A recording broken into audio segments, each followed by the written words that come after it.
Razorbacks on ESPN. Welcome to ESPN's Afternoon College Football, delivered by Papa John's. AT&T Stadium, home of the Dallas Cowboys, hosts the annual Southwest Classic between rivals Arkansas and Texas A&M for the final time before the game returns to SEC campuses next season. It's been a series dominated by the Aggies, winning 11 of the last 12, entering today's showdown in Arlington. Texas A&M bust in yesterday from Bryan College Station, about a 3-hour drive, while the Razorbacks, 349 miles away, took a short flight to this major recruiting base for both teams. Arkansas at 3-1, 1-0 in the SEC, has not started conference play 2-0 since 2006. Texas A&M ranked 24th, also 3-1, 1-0 in conference play, looking to make a statement that it's back as an SEC contender.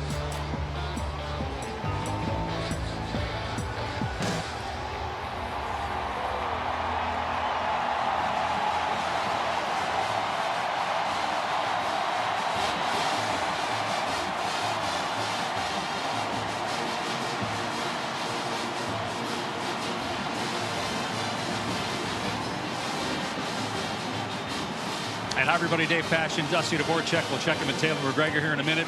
It's such a cool game, unique atmosphere. NFL Stadium, full house, split 50-50, loud on every play. And for A&M, trying to get the fan base to believe again after back-to-back disappointing seasons, year one of the Mike Elko era. And for Arkansas, talking with Sam Pittman, the head coach, he acknowledges he's on the hot seat and how badly they need this game. And he told us yesterday, if we win this game, watch out. And they're coming into this game with a lot of confidence. It meant a lot to go on the road and win at Auburn. And he told his team all week, this is for a trophy. The last game here at Jerry World between these two, the winning team gets to take that home.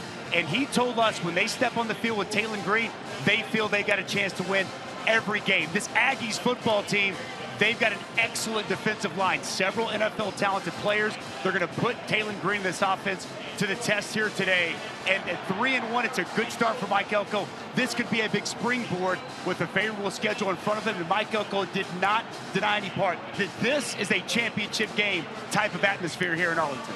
The biggest issue for A&M has been health at the quarterback position, and with the latest on that, let's check in with Taylor. Well, Dave, Marcel Reed will start for the third straight week. Connor Wigman had too much pain in his shoulder to even go through warm-up, so he is unavailable. Jalen Henderson would be the backup if needed. Now, Mike Elko told me his final message to Reed is take a deep breath and go play. They want to be balanced offensively, and they want him to be ready to take shots downfield to pick up those explosive plays if needed. Last time in Arlington, A&M, Arkansas, big game in the SEC. Kickoff is next.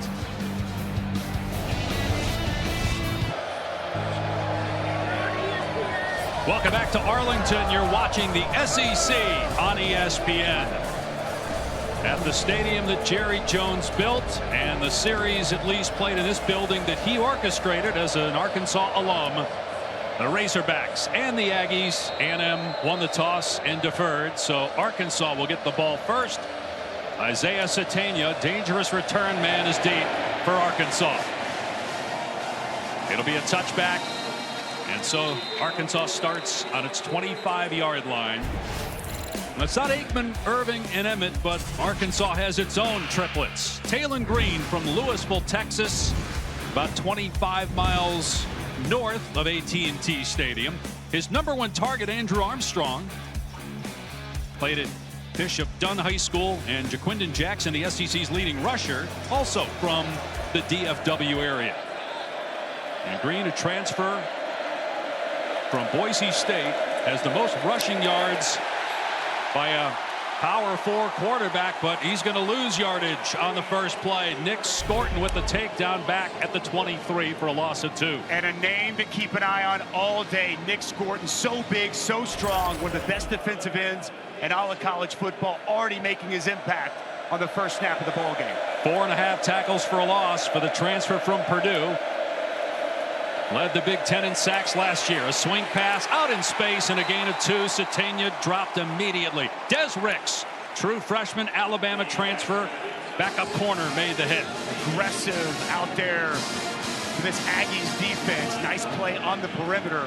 Trying to get the ball to Satania. He's got great speed. Nothing going on this Aggies defense. Now, third and long situation.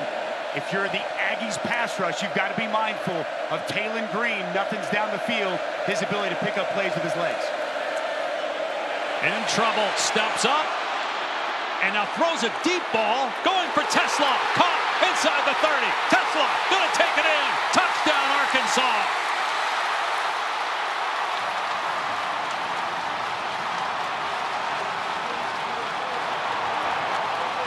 Maybe the defense thought exactly what you said. They froze thinking Green was going to run, and then he hoisted it downfield.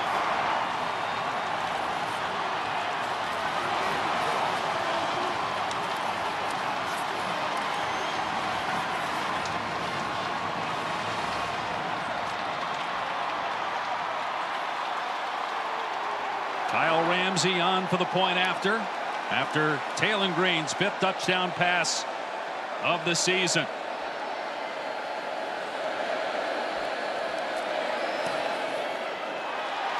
Seven 0 Razorbacks. Well, what a play by Talon Green. You've got to be so smart as a defensive line and keep him corralled. Really nice job stepping up in that B gap. He avoids the initial pressure, steps up, but keeps his eyes down the field. They've been looking for another receiver to emerge, and it's Tesla beats Jaden Hill in man-to-man coverage. And an excellent throw from Talon Green to Isaac Tesla. What a huge play on the first third down of this ball game. And how cool for Talon Green, who grew up not only as a Cowboys fan, but went to games when he was growing up. He loved high school football when he was in grade school. And Kyler Murray at that time was winning all the state championships, and he would love to come to the games and watch Kyler Murray play. They both can run, but there's about an 8-inch difference in height. But you see the ball placement and accuracy on the deep ball for both. And Talon Green gets the Razorbacks quickly on the board.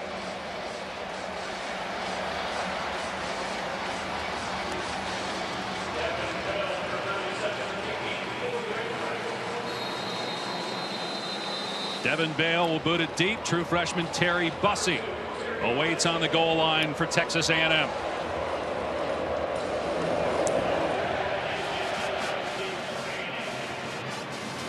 Touchback. And so Marcel Reed will operate on his 25-yard line to start. Connor Wigman was the starting quarterback at the beginning of the season. Got hurt against Notre Dame.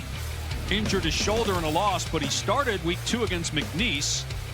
But his shoulder was bothering him. Marcel Reed came in the game, finished the game, and then started the last 2 games. A win at Florida and a 6-point win over Bowling Green. No interceptions in those games. 5 touchdowns accounted for. Well, he has been very good these last couple of games, especially as a runner, dynamic, and a big element of this offense under Colin Klein. He's from Nashville, Tennessee, but has some family here in the Dallas area. They run it on first down to Le'Veon Moss. And Xavier Sorry on the spin down after a gain of a couple. Going to be one of the huge matchups in this game. This run defense of Arkansas, top 15 in all of college football. They have been stingy all year, and it's a top 10 rush offense for the Aggies. Their offensive line has played very well, and it's going to be a chess match all day long. Reed going to throw on second down. Fires complete across the 30 to Noah Thomas.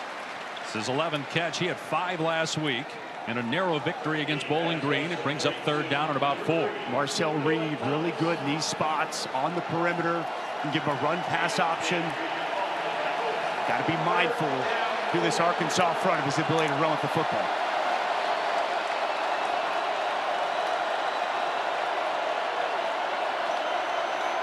Looking to the sideline, but with the play clock now under 15, that communication to the headset is cut off, and the pass too high. Barber the intended target, but he was going to be short had he caught it. Danico Slaughter was waiting to make the hit, and it's a 3-and-out for the Aggies. A little bit of pressure in the face from Eric Gregory inside defensive tackle. Marcel Reed unable to see over the top of him. Pass floats too high. And a quick stop for this Arkansas defense.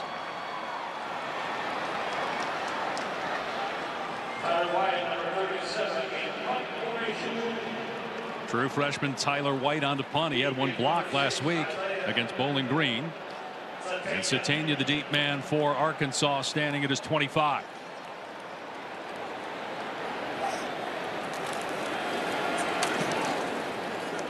And a short line drive. Satania makes the fair catch as he goes to the ground about the 34-yard line. So only a 36-yard punt.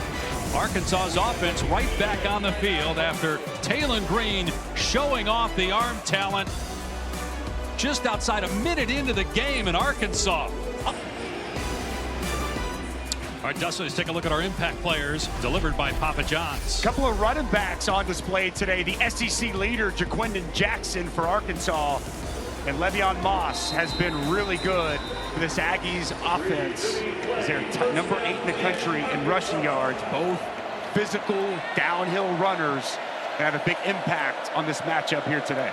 Jackson leads the conference in rushing. Got 8 touchdowns, the fastest Arkansas running back to get to that number since 1995. And think of all the good backs they've had the last 2 decades. And here he is. And he gets good yardage, about 6 out to the 38. Bobby Petrino, in his first year back at Arkansas as the offensive coordinator, was the head coach here from 2008 to 2011. He told us yesterday he remembered coming to this stadium, meeting Jerry Jones and Stephen Jones, and hearing the pitch for this game with AT&T Stadium opening in 2009 for the Arkansas A&M game to be moved here. And again, this is the last time they'll play in Arlington. Be in Fayetteville next year. Been a few times during this stretch where the games haven't been here. You had COVID, where it was played on campus, and also a couple times after A&M joined the SEC. They were longtime Southwest Conference members until 1991. Green in trouble, flushed out, being chased, throws on the run, got outside the pocket. Cassius Howell with pressure. Nice job. It's the second time we've seen Cassius Howell come inside and give that pressure to Taylon Green. Last third down, Green was able to evade it, find someone down the field, could not locate anybody open, but a good start for the stand-up linebacker Cassius Howell, winning for a second time here early. You look at the difference in completion percentage. When it's off schedule, he's on the run, maybe off balance. Sometimes he's better, and you saw it on that touchdown pass. Andrew Armstrong up top. That is his favorite target. He throws to him more than anybody. Green again on the run, backing up, and incomplete pass downfield. Green took a shot too. He's been hitting a lot in this 2-week span. Solomon DeShields had pressure that time. Well, it's a good job by DeShields. So they're going to bring pressure off the edge, and then DeShields is going to sit back and spot. He's going to sit and wait. He's going to mirror Taylon Green, and then he's going to bring pressure right now as soon as he evades the pocket. Hands in his face. Well defense there by Jay Bateman's bunch and getting off the field on third down. So Hale will punt it away. Terry Bussey, a true freshman, is deep as the return man on 4th and 5. High kick, but out of bounds, short. The official running up the sideline will spot it at the 29. Pasher always want to talk about offense, offense, offense. Let's talk a little defense as we take a look at some defensive dudes in today's matchup, and we got a couple of them. We saw Nick Scorton on the opening play, such a powerful player, so good against the run. And then Landon Jackson, we haven't called his name yet, but he's got length and strength. And Mel Kiper has these as the top 2 defensive ends in the upcoming NFL draft. A lot of talent on this field. And boy, it starts with a couple of outstanding defensive ends for both sides. They're going to run it on first down. And out to the 34 is Moss before he's wrestled down by Sori. What I love about that animation is how if you look really closely, you see a number 94 with blonde hair flowing out the back of his helmet. And that was an ode to our guy here, Dusty. Yes, he had long blonde hair when he played.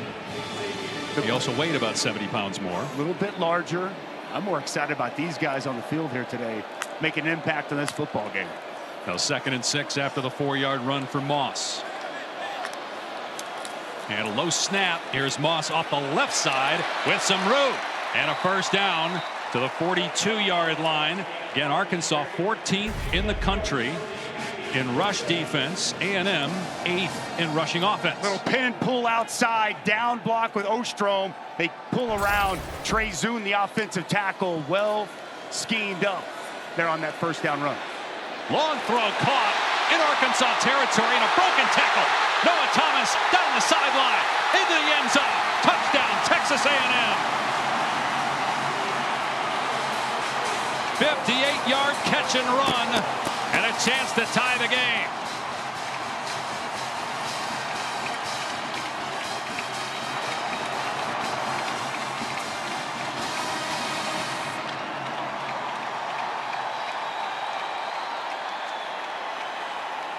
We've had 2 3-play 70-yard drives already in this game in less than 5 minutes, one by each team.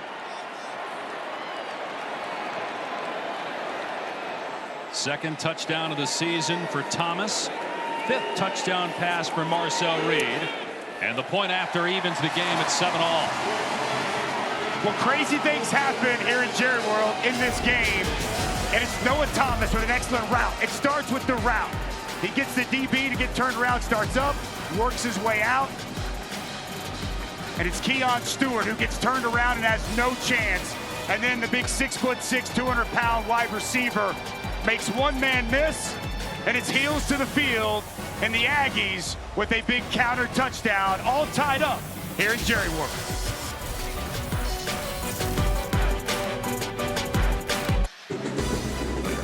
ESPN College Football is delivered by Papa John's. Better ingredients, better pizza, better get you some. And in part by IHG Hotels and Resorts. 19 hotel brands, 1 loyalty program. Download the app. The Cadets marching through Fort Worth for the final time.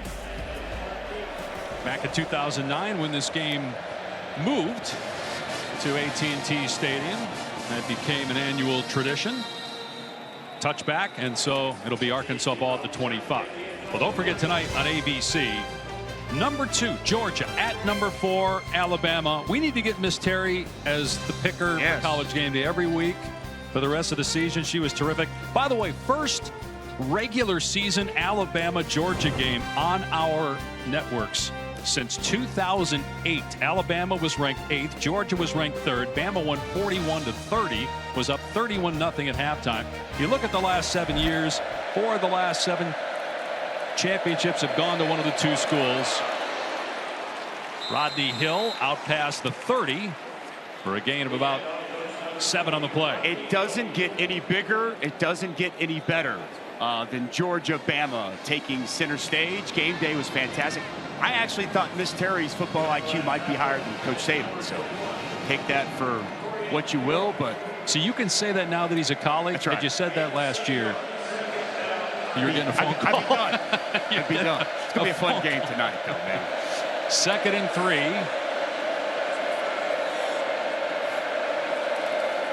Play action. Green dumping it off. First down. It's Satania, as again they're getting the ball out of the hand of Talon Green quickly here today.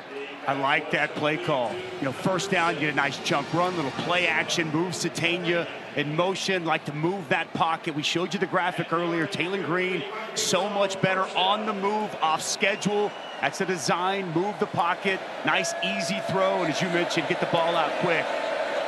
And good things happen. I mean, he's been taking so many hits. He's been sacked 9 times in 3 games. Plus, it gets him in a rhythm.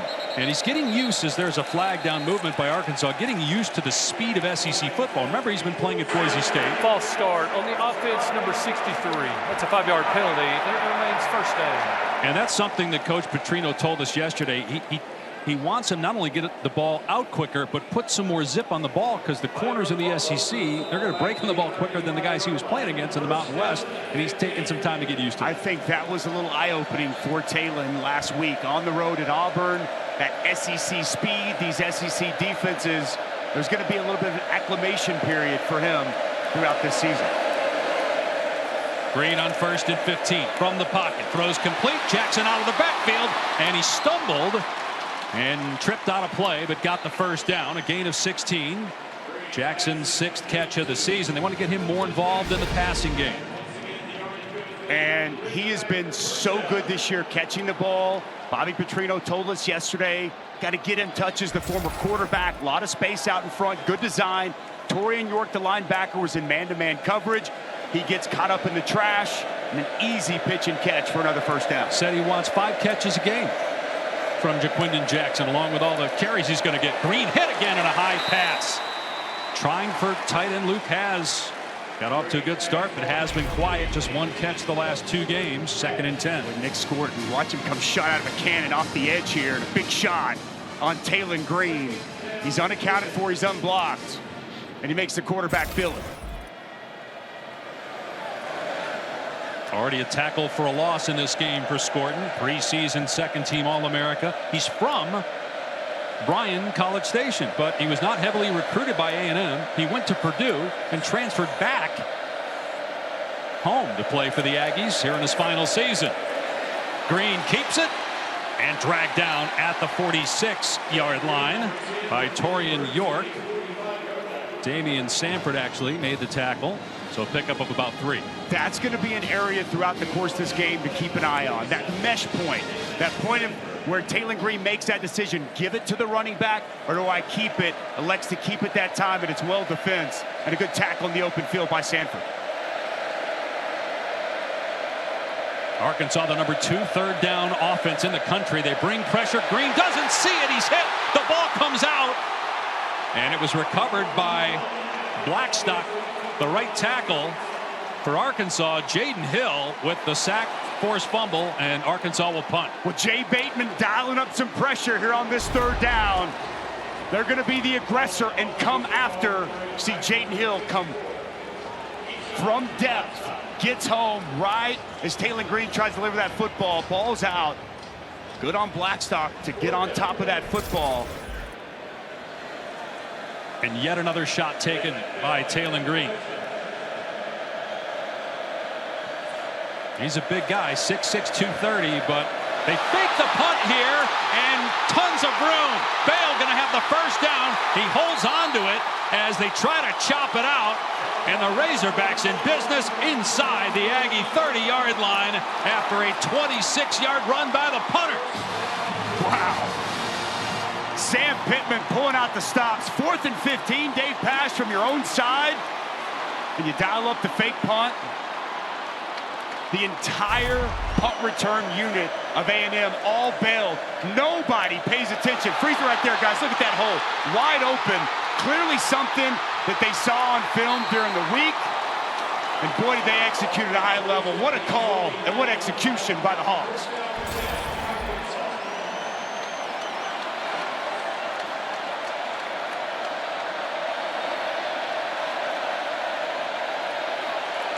Here comes Satania on the jet sweep. Stays in bounds. Juking defenders. And down he goes at the 14. But that's a gain of 15 and another Razorback first down. Boy, Satania's got such good speed. Just a jet sweep. Gets to the perimeter. Nice job by Andrew Armstrong. Getting enough outside to help secure the edge. Satania, you could tell, Pass, they wanted to find somebody else outside of Andrew Armstrong at receiver to get touches. They really tried to feature Satania here early in this first quarter. So a fresh set of downs. And here's Green on the boot. Gets rid of it. And Satania caught it. Wrapped up and thrown down at the 8. But that's a good pickup on first down of about 8 yards. Trey Jones III made the tackle as we near 5 minutes to go here in the opening quarter. Well, this is the second time we've seen this. Satania coming across. So this is a fake toss, work him back across, a little misdirection, just get him the ball out in space. Another easy throw and another touch for Isaiah Satania here in this first quarter. From Fayetteville, Jackson on the perimeter, inside the 5 and into the end zone. Touchdown, Arkansas.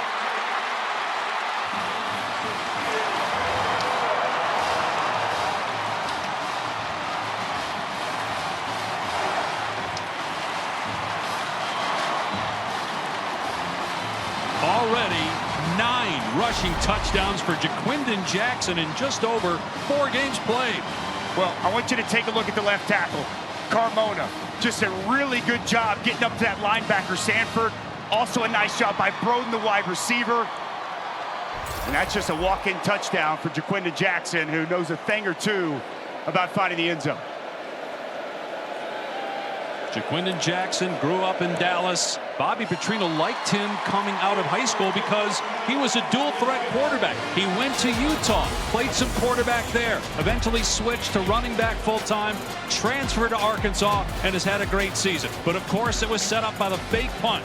Devin Bale running for 26 yards, setting up the Razorbacks inside the Aggie 30, and they pay it off with a Jackson touchdown to take the lead 14-7.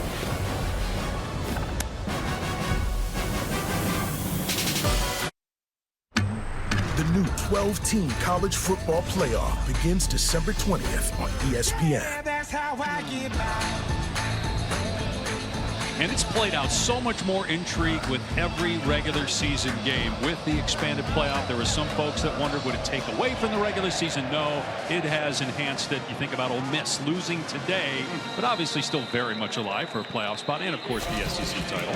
A lot of fireworks here in the first half, and it all started with this terrific play by Taylon Green. Boy, evades the rush, eyes down the field, and an absolute dot to Tesla. Anything you can do, I'll match, says Marcel Reed. Finds an open Thomas. Thomas makes Stewart miss.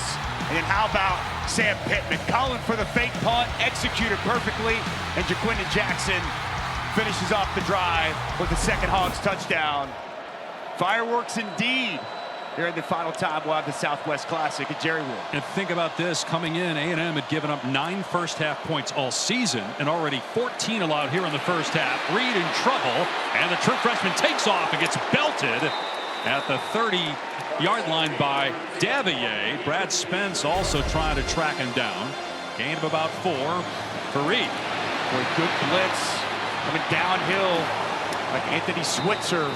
And just see that ability from Marcel Reed, be able to just sidestep that pressure, and a nice pickup when there was nothing there. Good job by the redshirt freshman quarterback.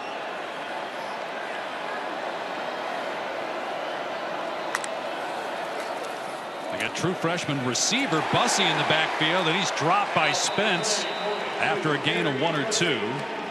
Now, Travis Williams, the defensive coordinator for Arkansas, is a up-and-coming coach in college football. He told us yesterday in our conversation with him that Marcel Reed is like Allen Iverson. You saw it on first down. He's going to break you down with a crossover. He tried it on first down, but Arkansas was disciplined. They got him to the ground, and now it's 3rd down and 4.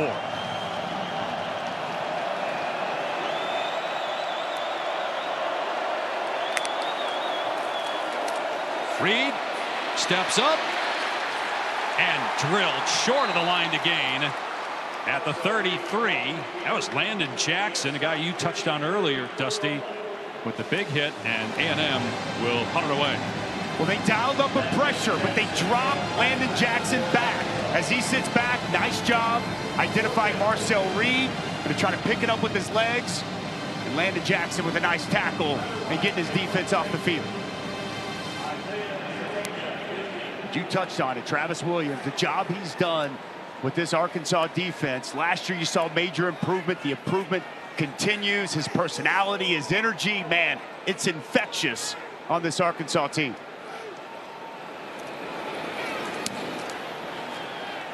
Excellent punt, driving Satania back, and he fields it inside his 10, and he signaled for the fair catch. They'll spot it at the 8-yard line. Travis Williams, who played at Auburn, was rewarded for his great defensive call by head coach Sam Pittman after the game last week. I've never done this yet, but I'm doing it tonight. Game ball, coach. Yeah.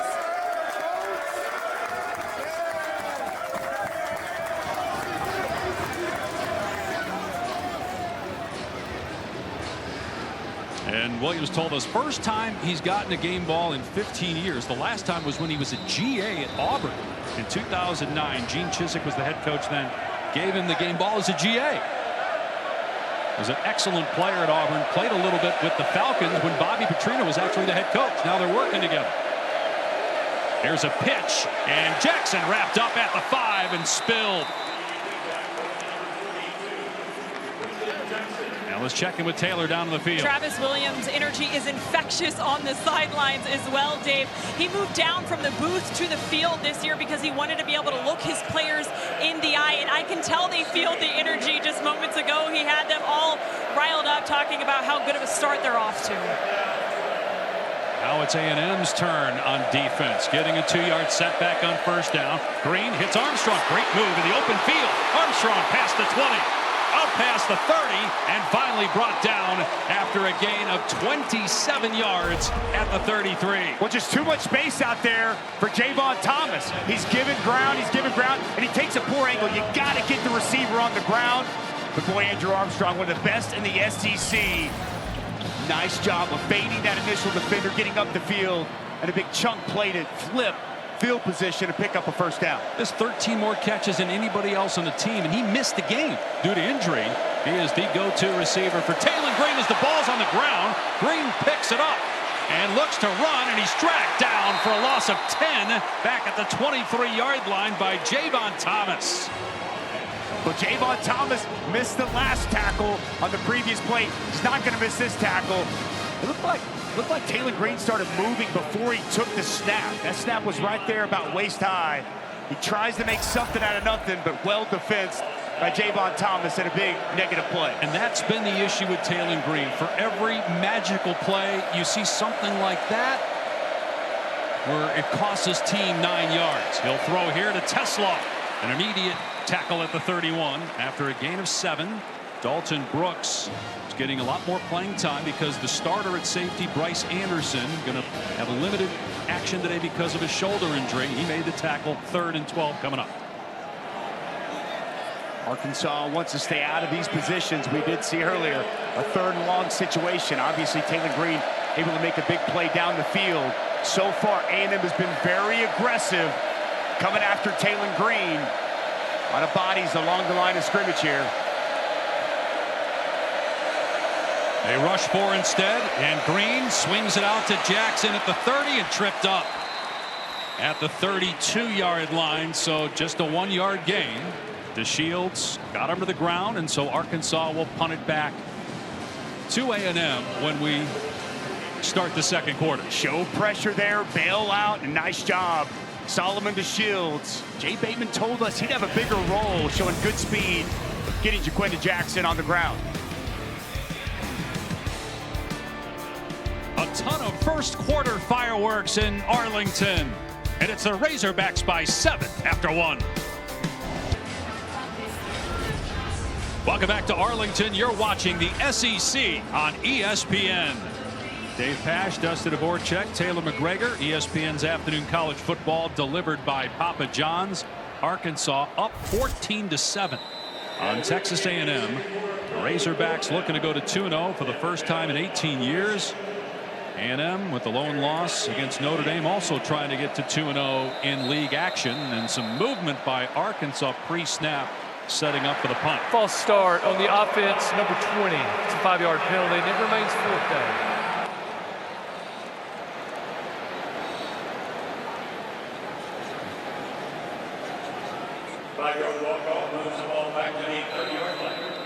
Arkansas returns home next week to play Tennessee. They've only had 1 game in Fayetteville this season. Signaling for the fair catch and securing it at the 19-yard line is Bussey. Time now for our sideline report presented by Chili's, Taylor McGregor, and Coach Pittman. A lot of points early. What has your attention, Coach? Well, we're so inconsistent on offense. We got a bad snap down here. Seems like we do something well, and then we have a bad snap. We have an offsides. We got to be better, more consistent. We got to protect the quarterback. That's what we said coming in here, and we're not doing a very good job of it. Defensively, we said don't give up explosive plays, and all they've done all night is had 1 play in this first quarter, and it went for 6. So we've got to get the guy on the ground down here when he catches a 10-yard catch. We got to get him on the ground. Good job by the punter on the fake, and good job of making that happen. Good job of offense scoring. but we got to settle down. We got to play better up front. We got to protect the guy and protect Taylor. And defensively, just can't give up big plays, and we're playing pretty good defensively. Thank you, Coach. Dave? That might be a record for in between quarter interviews. Usually the coaches, it's like 5 words and get back to your team, but it was a Pittman podcast right there. Thorough, very thorough explanation of where we're at. On 2nd and 10 after no gain on first down, a pass play to the sideline to Noah Thomas and shoved out of bounds after a gain of about 8. 3rd down and short coming up. This is exactly where Colin Klein wants this offense to be, the left side of the offensive line. Chase Basantis, Trey Zoon, that's the strength of this offensive line. And Amari Daniels in there right now. He is a thick, physical runner. See if they trust that left side of the offensive line. Daniels had a couple touchdowns against McNeese week 2. They give it to him here, puts his helmet down, and wow, what a block by Basantis, the left guard. And Landon Jackson's really upset. He got mauled that time as A&M moves the chains. Well, right on cue, just go behind your best guys on the left side. Basantis going to do a nice job here on Landon Jackson, giving just enough push to allow Daniels to move the chains. So Jackson had a case of that. Looked like hands to the face that time by Basantis. It is a first down. E.J. Smith, Emmitt Smith's son, in the game. Play fake. Reed looking, firing, broken up at midfield, incomplete. Marquise Robinson there defensively. It was intended for Noah Thomas. Well, this is outstanding coverage down the field. The pocket was clean. Plenty of time for Marcel Reed to get down, look down the field and survey. And this is Robinson, kind of running the route for Noah Thomas, getting that hand in there without creating the contact. Nice pass breakup.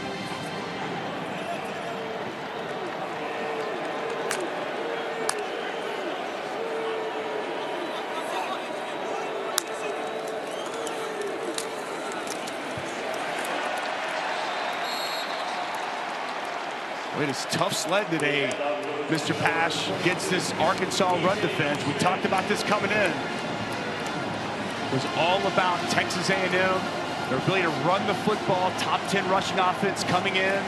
And Arkansas was going to have to be up for the task. They've done a good job at the line of scrimmage here early on in this game.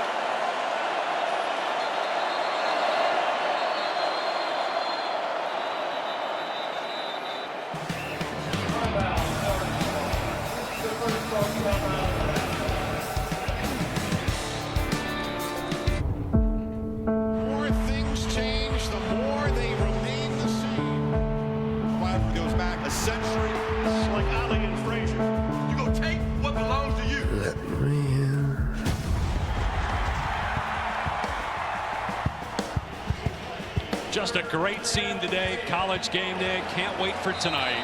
Primetime ABC. Georgia and Alabama. Neither of these two teams play either this year. A&M and Arkansas. 14-7 Razorbacks. 3rd and 10 for A&M from its 31. Reed dropping back all day, but everybody's covered. Now hoists it complete. A first down in Razorback territory to Cyrus Allen. And it's a gain of 22. Well, the protection was so good all day to allow this route to come open. Just nowhere. It's just a 3-man rush, and they give Marcel Reed plenty of time. And credit Cyrus Allen, who was zone coverage to the back end, and he found an open space. Reed stepping up here and taking off. There's that crossover that defensive coordinator Travis Williams warned his team about. Danico Slaughter on the tackle. Reed is 9th in the SEC in rushing, and he's averaging about 72 per game. He's the first to rush for 80 yards or more and throw 2 or more touchdown passes in 2 straight games since Johnny Manziel's Heisman season of 2012. Both of these defensive lines have to be so mindful of the quarterback tucking it and getting yardage on pass plays, some space in the middle of that offensive line, and Marcel Reed with a nice pickup. Gain of 7 on 2nd and 3. Here's Smith, and he's bottled up. No running room. Tackled by Xavier Sori at the 42. They lose 3 yards on the play. Well, Xavier Sori, man, he can just make plays as well as anybody you're going to see at linebacker. He's got just such athletic traits on the blitz, shrugs off the blocker, makes a nice tackle for loss.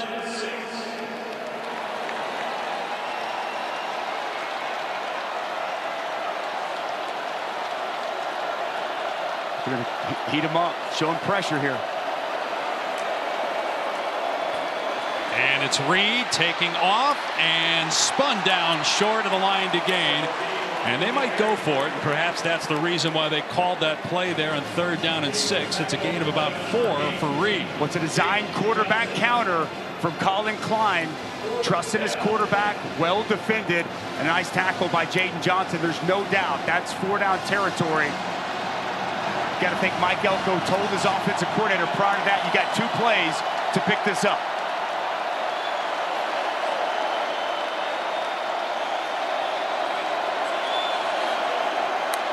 Arkansas stacking the box and movement by Texas A&M. False start on the offense, number 55. That's a 5-yard penalty, and it remains 4th down. Armaje Reed Adams moved, and so now Texas A&M will have to punt it away. And you see the frustration on Mike Elko's face. Well, it is loud down there on the field. That little flinch is all it takes. Mike Elko not going to be happy about his right guard.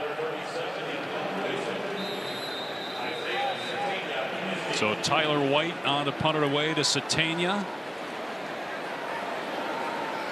Early 2nd quarter in Arlington, 14-7 Arkansas. That's kicked in the middle of the field, and Satania has it at the 9. So Taylon Green and the Razorbacks offense back on the field when we return to AT&T Stadium in Arlington. ESPN College Football, delivered by Papa John's, is brought to you by Allstate and the Allstate AFCA Good Works team, recognizing the athletes for their good work off the field. Visit ESPN.com/Allstate to learn more. Stop drooling at the cherry pie over there, Dusty. Texas State Fair cake day. Come on. Kicked off yesterday. Of course, it's the centerpiece of the Red River rivalry, which will be the first time now that 2 SEC teams are playing in that. Same teams, of course, Texas, Oklahoma. 2 weeks. Can't wait. Texas State Fair, growing up here in the Dallas Metro, a staple of this part of the state, just opened up here this past week. Arkansas backed up 1st down on its 9-yard line. And 2 men back to help protect as Green hands it off. And Jackson fumbles the ball, and it's recovered by Texas A&M. Shamar Stewart knocked it out of the hands of Jaquindon Jackson. Well, I've been waiting to call this man's name all game because he jumps off the tape. And we talked with Jay Bateman. What are you going to do at the mesh point to deal with Taylon Green? And he said, we're going to attack it. You're going to force the issue, and this is exactly what Shamar Stewart does. Shot out of a cannon, coming off the edge, and he's just going to meet him right at the mesh point. It's an excellent job by Shamar Stewart. And Scooby Williams comes up with the fumble recovery. The coaches raved about Stewart's growth and improvement, saying he might be the most improved player in the team, and it's plays like that that may change the game completely, because now A&M has the ball at the Arkansas 10, 1st and goal. 6'6", 290, extremely athletic, and a massive play to change the momentum here in this ball game.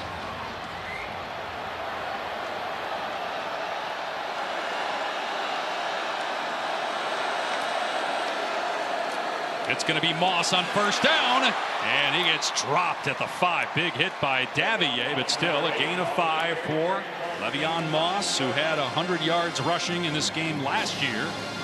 An A&M win. They've won 11 of the last 12 meetings, and they're looking to tie the game here. 2nd and goal from the 5. Le'Veon Moss runs with physicality, power, highly recruited, coming out of high school.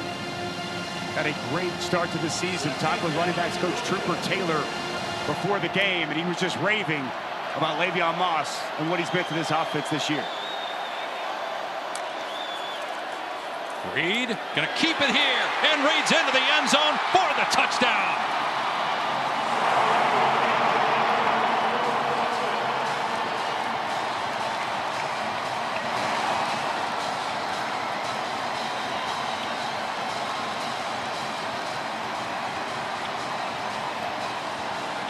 Two plays after the turnover, Marcel Reed hits pay dirt.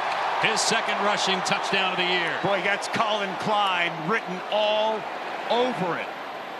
Pull Basantis out in front. You fake the jet sweep, and it's the quarterback right up the midline.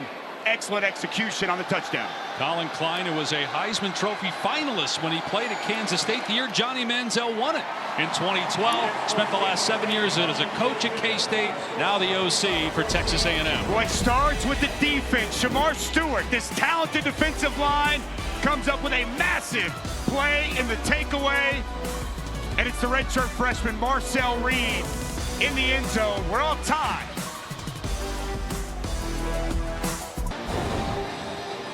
One more look at that turnover created by Shamar Stewart. And they were talking about the mesh and attacking the mesh. And you'll see Taylon Green. He sees Stewart coming. He's late to make a decision. Indecisive. Ball never gets quite taken by Jaquan Jackson. Huge fumble. And all of a sudden now A&M's got this game tied up. Arkansas will start on the 25 after the touchback. Let's check in with Taylor. And when Shamar Stewart came to the sideline, it was Nick Scorton who put the biggest smile on his face. He looked him in the eye and said, "That's why you're that guy. This touchdown is all you." And I love that because coaches talked about how Nick Scorton has really helped Shamar Stewart develop as a player by showing him what it looks like to work and really work and become an elite college football player. Stewart has always had talent, but it's really been Nick Scorton who's helped elevate his work ethic to match that talent. And Taylor, those are the type of players that Mike Elko is targeting. Guys like Nick Scorton, who are older, who have had success elsewhere, who can help the young guys develop. Play action pass. Green in trouble, spins away from a defender, and there's Shamar Stewart chasing him, and the ball incomplete, nearly picked off over on the sideline by Hill. Both Stewart and York were in the backfield for A&M. Well, I'm going to tell you what, Jay Bateman is just bringing pressure, more pressure coming off the edge here once again. This time going to bring the safety. Dalton Brooks walked up, flushing. Taylon Green, we're giving him a lot of different looks, being very aggressive. And right now, Taylon Green, he's struggling. Gonna throw it here, and the ball is thrown high, incomplete. Trying to hit Tyrone Broden. You look at Taylon Green's last two games, completion percentage around 40%. And he got off to a good start here, but has struggled the last couple series. We talked with Sam Pittman and asked him, do you spend much time with him? He said, no, I pretty much let Coach Petrino do that. But when I do talk to him, it's all positive. It's encouragement. We need to keep his confidence up, and you can see it wavering right now. Third and long. Green in trouble. Gets out of there. And throws it away. Took another hit as he was going to the sideline. Shamar Stewart over there again. Green a little slow to his feet. I mean, this time it's Trey Jones. I mean, they're just bringing different players from all over the place, and this has got to be driving Sam Pittman crazy. They continue to have breakdowns in protection. Free runner off the edge, forcing Taylon Green outside the pocket. The coverage is good down the field. And another big stop here by Texas A&M. Midway point of the second quarter. Game tied at 14 apiece. A&M should get decent field position. Devin Bale, the punter, had a 26-yard run on a fake punt in the first quarter that set up the go-ahead touchdown at the time for Arkansas. That's up near the Jumbotron. Brings some rain, and fair caught at the 33. Kick off your Week 4 NFL Sunday with the Countdown crew. They'll take a deep look into the 2018 draft class. Plus Sal Powell sitting down with Saquon Barkley. Sunday NFL Countdown, 10 Eastern, ESPN. 2 Monday Night Football games this week. You got Huntley starting for the Dolphins. That was announced today as they take on the Titans.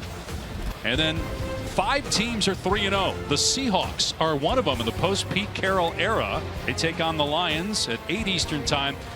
3 of the 5 that are still 3-0 are definitely surprises this year. The resurgence of Sam Darnold there in Minnesota. Unbelievable. Did not expect Pittsburgh, Minnesota, or Seattle. 3-0. Great starts to the year for those teams. On first down, Reed pulls it back, looks deep, fires down the sideline, and overshoots his receiver, Cyrus Allen. Robinson at good coverage down the rail. A really good coverage down the field. Second time we've seen Robinson doing a nice job man-to-man. Marcel Reed just a little bit too much on that throw. Look at the numbers for Reed. Again, Connor Wigman is the starter, but this is the 3rd straight game that he's not playing.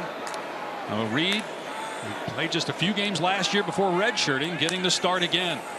2-0 as a starter. They run it. And Moss grabbed and dragged down after a 4-yard gain. That was Sorey again with the hit. 3rd down coming up.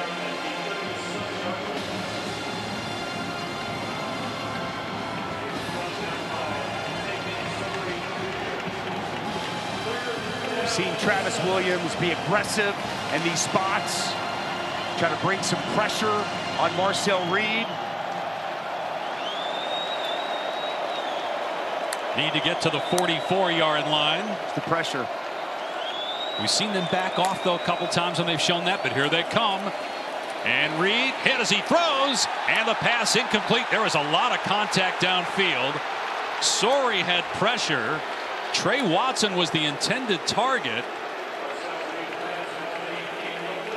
There was some contact downfield. Mike Elko saw the same thing we did, but no flag. They got to bring both inside backers, and they're able to get home. But it's Sorey working on Le'Veon Moss. Gives a swing move to the running back, and you touched on it down the field. It was Larry Worth III with the contact. But little surprise. Trey Watson looks around for the flag, but no flag to be found. A&M will punt it right back to Arkansas after the 3-and-out. They almost got to that kick, and another moonshot. Satania, a teammate, flew right by him. We saw that against Oklahoma State, and Satania coughed up the ball in a similar situation. Tesla almost ran into him. And now a quick word from Cheez-It. Team, it's been a grind, but I think I've aged you well. Some might say perfect. Who's ready to show who's the cheesiest? I woke up feeling the cheesiest, coach. Cheez-It, official sponsor of the college football playoff. So Arkansas, the 1st and 10 on its 15-yard line. A pitch to Jackson, and he gets walloped. No gain. Brought down at the 15-yard line. Ratcliffe in there with a hit, along with Johnson. Since the 2nd touchdown drive for Arkansas, 3 possessions: punt, fumble, punt. They've had only 23 yards in 10 plays since. Unable to establish the line of scrimmage. 4 tackles for loss now for Texas A&M. They've been getting several pressures, and they've been very good on 3rd down. Really seeing this Aggies defense start to settle in this ballgame. Green throwing on 2nd and 10. And moves around and throws. Oh, nearly intercepted. Wow, that would have been a house call by Howell, who stepped in front of Jackson. Almost another disastrous mistake by Taylon Green. Well, Taylon Green never saw him. Howell's just going to bail out, zone pressure. He's the flat player. And Taylon Green tries to check it down to his running back. Howell reads the eyes of the quarterback, steps in front. Oh, dang. That was almost a complete disaster from Taylon Green. Howell, Green respond. His look shaky here, in trouble, and sacked. Back at the 10-yard line, Nick Scorton.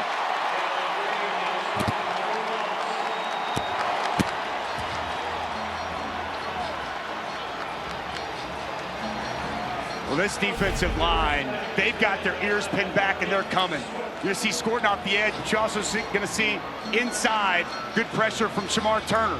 Both of these guys just able to win. It's just man on man. Guard, tackle, Joshua Braun, Keyshawn Blackstock, both just get beat, and it's Scorton grabbing the foot of Taylon Green. And they're feeling it right now in this Aggies defense. And with Arkansas unable to run the ball on first down, is putting more and more pressure on that offensive line, which has struggled to protect Taylon Green, putting a ton of pressure on Green. A short punt. And it'll die at about the 46-yard line, giving A&M decent field position at the 6-minute mark. Well, this season, All-State will celebrate every field goal and extra point made by participating universities by making a donation to the university's General Scholarship Fund. Thank you, All-State.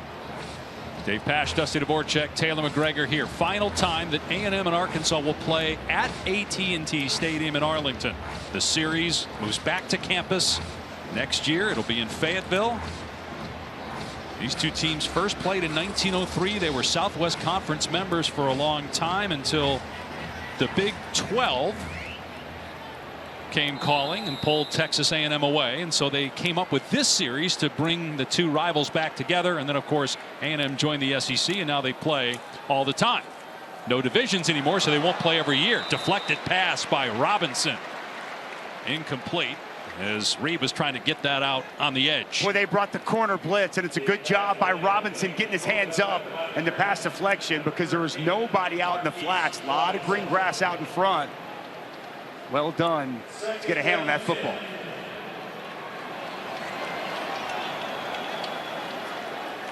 Travis Williams in his second year as the defensive coordinator.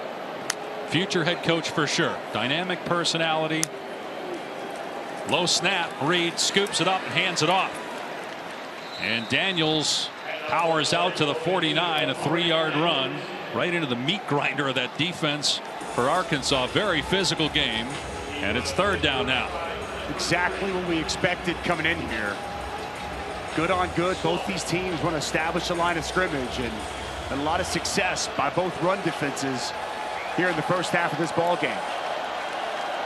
We talked about Taylon Green being in third and long and how that impacts a quarterback. And now you've got the younger Marcel Reed in that situation, 3rd and 7. Noah Thomas inside. They're moving him around. And they bring pressure. Reed gets rid of it as he's hit and overthrows his man. Did not have time to set his feet.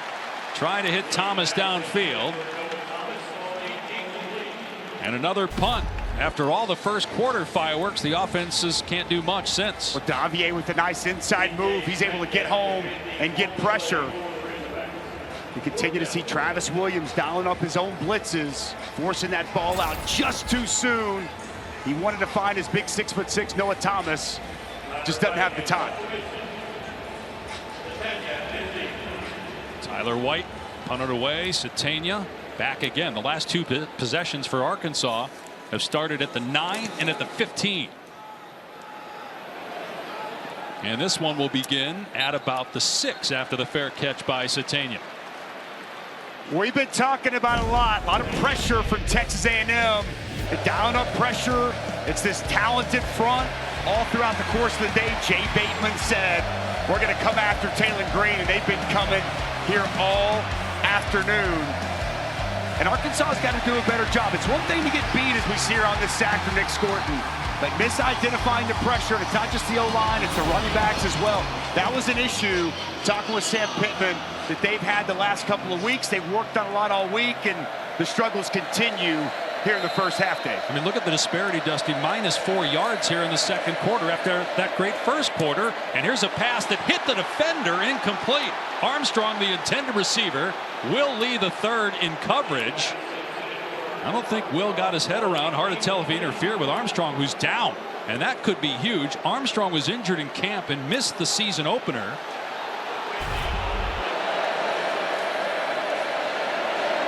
Lee just man-to-man coverage outside. You're right, he never got his head around. Little bit of contact, little pushing, but the bigger story, Armstrong down on the sidelines for the Hogs. They got to get him back in this game. Oh, that snap was errant, but Green able to catch it, but no room to run for Jackson. He pushes the pile out for a couple yards. But another 3rd down and long facing the Razorbacks here. Scooby Williams, nice job inside on an interior blitz. It is physical from that front 7 from A&M. Just got to be smart here in this spot. You're backed up, Dave. Got to be smart if you're Taylon Green. Think about screens, maybe quarterback draw, something easy They're backed up. Last thing you have is a turnover in a spot like this. Armstrong back on the field here. And Green in trouble on his goal line being chased. He's up the sideline and steps out of bounds, and it looks like he got enough to move the chains. That's where he's so dangerous with his legs in the open field. He picks up the first down. This is exactly where he's so dangerous. That big hole opened up in the B gap, and he elects to go outside. No one has contained. So one thing when you're playing it, when you come on an inside move and you don't have contain, if there's nobody wrapping, he can take advantage. That's a big play by Taylor Green. Otherwise, you're punting it back to A&M, and they got good field position. Here's the true freshman, Braylon Russell. Out to the 23 for 5 yards. We saw him a lot in the Auburn game. 9 of his 13 carries on the season came in that game. He's a 255-pound true freshman that Bobby Petrino said is an incredible athlete. They want to throw him the ball as well out in space. Big body back. And as the game goes on, expect to see the workload of Braylon Russell to continue. From Benton High School in Benton, Arkansas. 2nd and 5. Another touch here. Russell. And out to the 26 for about 3. Let's bring in Taylor. Dave, Arkansas needs something good to happen offensively, because after their last offensive possession, there was frustration building on the sideline. Andrew Armstrong went up to the offensive line and was calling them out for their blocking, to the point where him and Keyshawn Blackstock were in each other's faces, and eventually Taylor Green had to intercept it to calm the situation down. Wow. And Dusty, you talked about how that has been such a point of emphasis. The coaches have talked about it. Andrew, when we spoke with him this week, he talked about having to do a better job as a team protecting Taylor Green. It's not happening. Some movement by Arkansas pre-snap.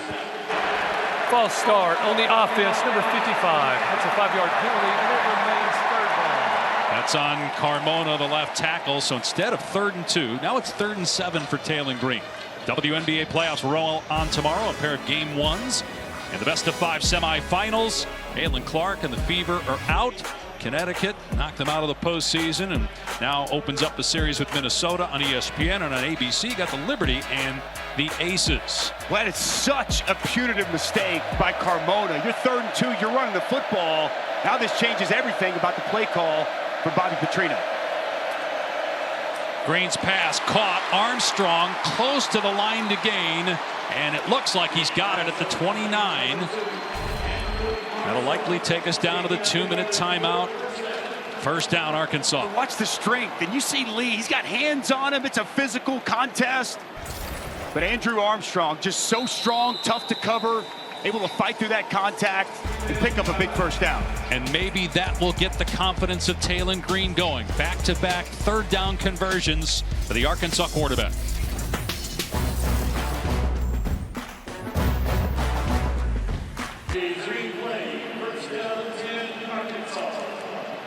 All right, Matt. Back-to-back 3rd down conversions by Taylor Green, the Arkansas quarterback. One with his feet, the other with his arm. 2 minutes to go. 2 timeouts left, and a tie game here at the end of the 1st half. Fresh set of downs. Green from the pocket fires, and it's almost intercepted again, and he had Broden, the receiver, open. Will Lee had a better chance to make the catch, but he couldn't for A&M. And it's a good pocket. Taylor Green steps into this throw, and it's just a misfire.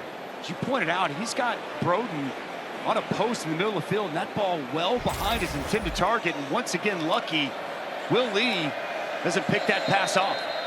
Accuracy been an issue for Taylor Green the last couple of weeks. Texas A&M. This is their first charge timeout of the half. This will be a 30-second timeout. So that will leave Texas A&M with 2. Well, we've seen the good early from Taylor Green, and a play that you don't see many make, which he does. Opening 3rd down, makes a defender miss, drops a dime down the field, drops that snap slightly behind him, could have caught it. Airmailing a pass, and this one, lucky, was not intercepted by Cassius Howell. And then the last pass we saw, just well behind his intended target. Bit of a roller coaster ride here in this 1st half from Taylor Green. 7 for his last 16. He had a 400-yard passing game against Oklahoma State, a game that Now, Arkansas was in command, ended up losing that game in double overtime. They've won their last 2 since that loss. Green to the sideline, and wide open is Armstrong making the catch, and out of bounds at the 48-yard line for a gain of 19. It was just such a good route by Andrew Armstrong.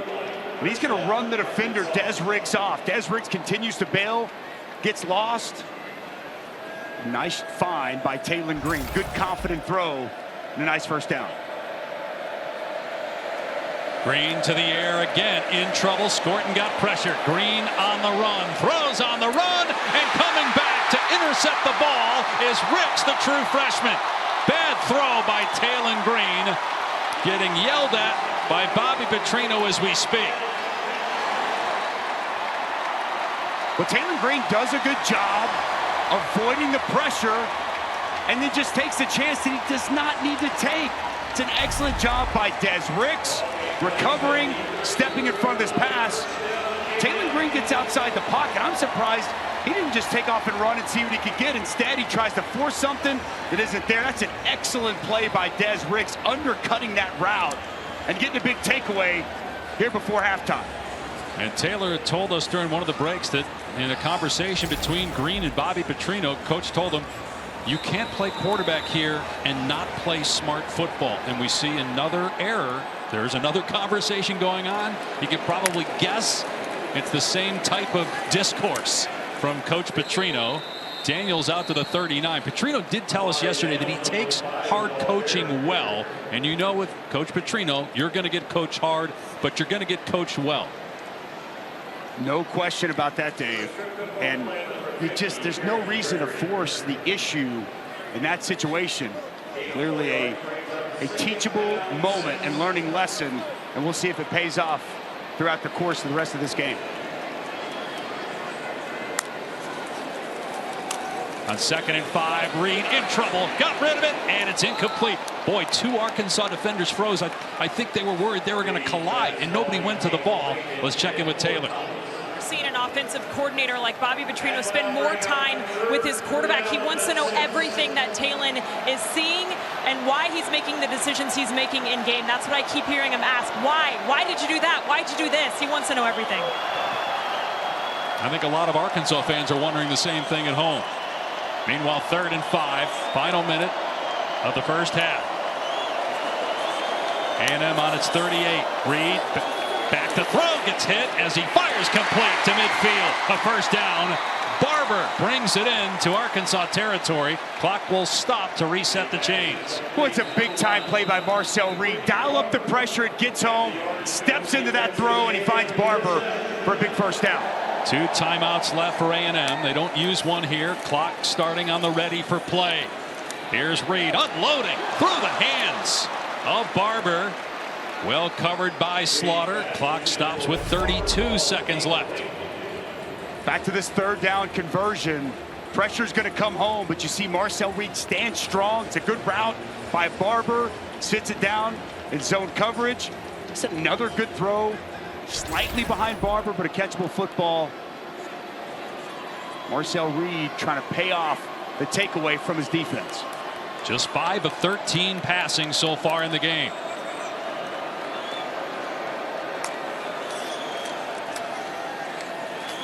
Reed in trouble, sacked. And there's Landon Jackson, his first sack of the year. First team All-SEC pass rusher last year. Just relentless in his pass rush, and this is good coverage down the field. Nowhere for Reed to go with the football, and Jackson's able to get home as it looks like the Aggies ready to just allow this clock to expire here in the first half. Wow, really surprised by that. Why not use a timeout, maybe run the ball on 3rd and 19, maybe you break a big one. I guess Mike Elko said he's seen enough, and he wants to regroup and talk about it. What a first half of competitive football we had here today, Dave. And all even 14 apiece as we send you to the studio. The Lexus Halftime Report. Matt Berry, Joey Galloway, Coach Dan Mullen. Straights, we move ahead in the coverage.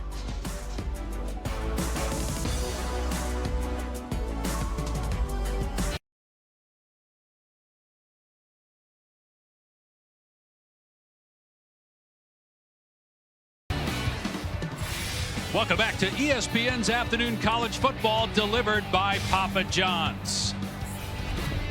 From AT&T Stadium in Arlington, Texas, you're watching the SEC on ESPN. Final Southwest Classic at this venue between rivals Texas A&M and Arkansas. 14-14. We thought it might be a shootout early on. And it was Taylor Green, fireworks in the opening possession. Big third down. You evade the defender.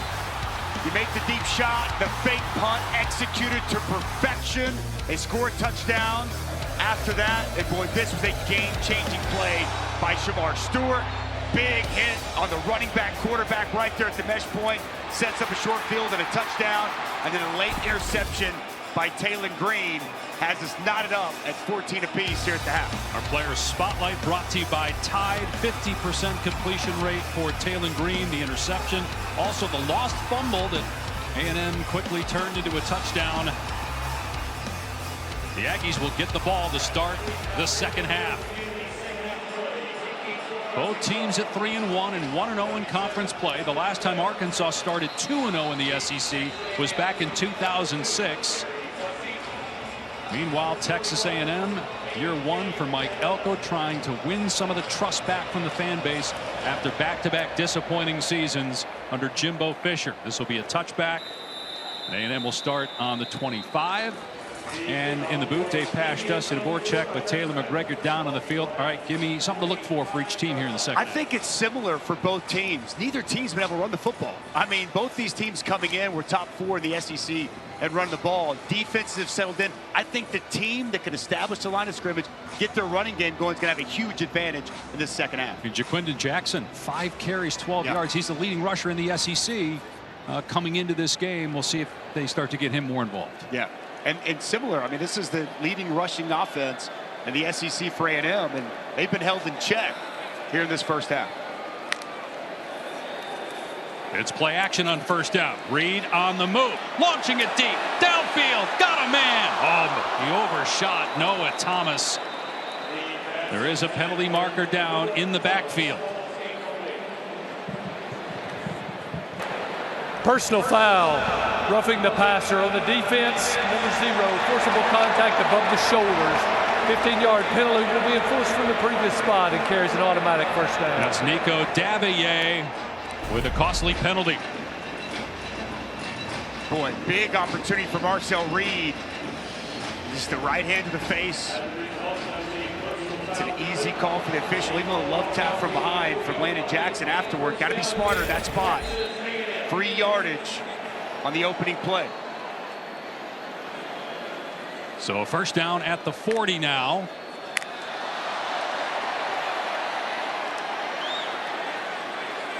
Freshman Marcel Reed making his 3rd straight start. Connor Wigman, normally the starter, he is out again due to injury. Here's Moss on the carry, a gain of 3.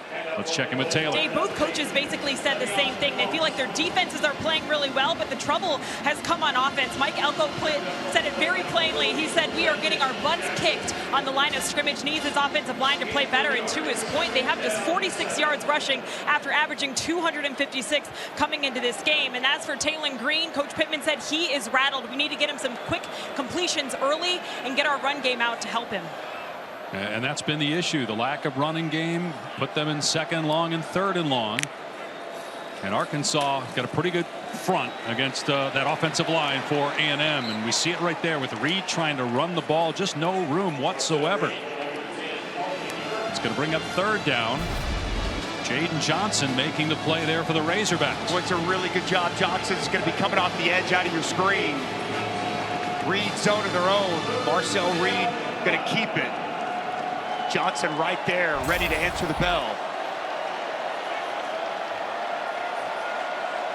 3rd down and 5 on the Aggie 45-yard line.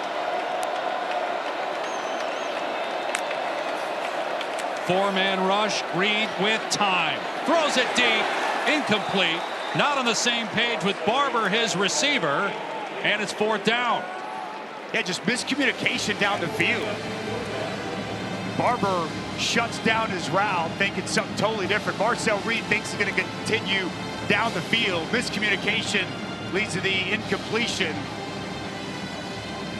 And a quick exit on this opening possession for Marcel Reed and A&M. Just unable to get any kind of groove throwing the football here this afternoon. Tyler White on to punt. We've said that a lot so far in this game. Satania will let this one go over his head and into the end zone for a touchback. 55-yard punt, but only a net of 35. The Taco Bell Live Más student section all season long. Student sections across the country are competing to be the Taco Bell Live Más student section of the year. Download the Taco Bell app to learn more. It's one of the great things about this game. You're in an NFL stadium, Jerry World, of course. It's split 50-50 with the fan base. It's loud every single play. It's fantastic, Dave. The atmosphere, the environment. You know, Mike Elko talking about it's a championship game type of environment. We had Sam Pittman talking about the trophy they're playing for last game. Whoever wins this game takes that trophy home. Well, these fans on both sides fired up for this one. From the 20, it's play action. Green on the move. Being chased by Scorton, and his pass short, and there was going to be a ton of room for Ty Washington had Green got the ball there. Scorton may have tipped it. 2nd and 10. Man that had a big hand in bringing this game here, Jerry Jones, obviously the owner of the Dallas Cowboys, and built this beautiful palace hill that the Cowboys call home at AT&T Stadium. Part of the 1964 Arkansas National Championship team. Probably a little happier today with the win on Thursday against the Giants. And a lot of these players grew up Cowboys fans on both sides of the coin. Top of players this week, they were just so excited to be here in the stadium. Including Taylon Green, the quarterback, who pitches it to Russell, running to his left, out of bounds at the 26. That's a gain of 6 yards, though, on 2nd down. Albert Regis shoves him out of play. Nice job by Carmona getting out front, pin and pull. The big Russell getting some touches here. This ball game winds on. Nice job. Now you're in 3rd, manageable. A lot of players from Arkansas, from Texas, 27 players in all, including Green from Louisville, about 25 miles north of AT&T Stadium. His pass to Armstrong is on target, a 1st down at the 32. When in doubt, go to your best receiver in a key moment. The route's so good. I mean, just a comeback route, shut it down. Timing was there. There's just such a connection and a comfort level with Taylon Green and Andrew Armstrong. That established almost right when Taylon Green got there. It's been on display here in the first part of this season. Armstrong, another Dallas native on the Razorbacks. They started 1 for 6 on 3rd down, but they've been much better since. 3 of their last 4. Green on the run, and Armstrong makes the catch at the 38. It's only a 6-yard gain. Pressure from York, and Armstrong shaken up again. Andrew Armstrong just putting on a clinic, running routes, working back to the football. Good strong hands. 2nd time we've seen him shaken up in this game, Dave. Again, missed week 1 due to injury. The leading receiver on Arkansas and 2nd leading receiver in the conference. But they're tending to him now here early in the 3rd. Well, Andrew Armstrong goes down on this route on the last play.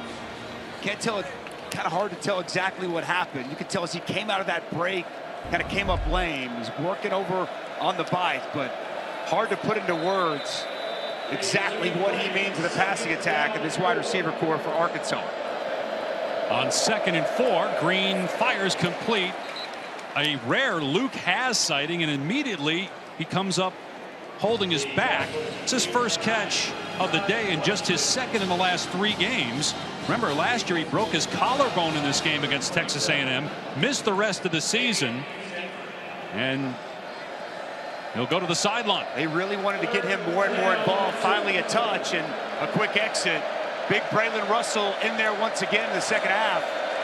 And imagine a run here on 3rd and short. And it's Green keeping it with a ton of green in front of him. Past the 40 and shoved out of bounds at the 35-yard line. That's a 25-yard run on 3rd and short. We talked a lot about this. Read zone, inside zone. He's going to read the edge. He sees green grass, makes the right decision, and he's going to be out the gate. Nobody there to account for Taylor Green. And a big pickup and a third down conversion. So tough to defend Taylor Green in that spot. He typically makes the right read and a big chunk play. Green dumps it off. Washington. Now check that, Satania on the catch, and tackle made by Dalton Brooks. Again, trying to get it out of Taylor Green's hand quickly. Getting him on the move, pick up a 2. And try to help this offensive line out. A lot of boots we've seen here to start this second half, this second half opening drive for Arkansas. Bobby Petrino clearly want to move that pocket, get Taylor Green outside. Russell staying in there to block Green, taking a shot, and he leads Broden out of bounds.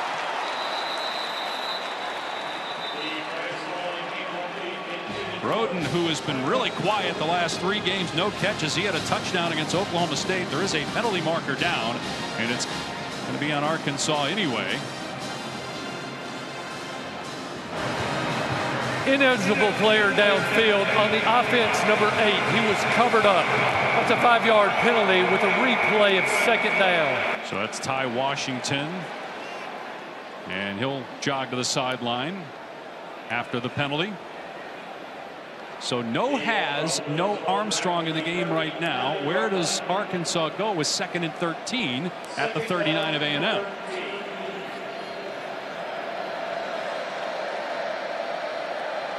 Jaquindon Jackson leaving the backfield, so an empty set for Taylor Green.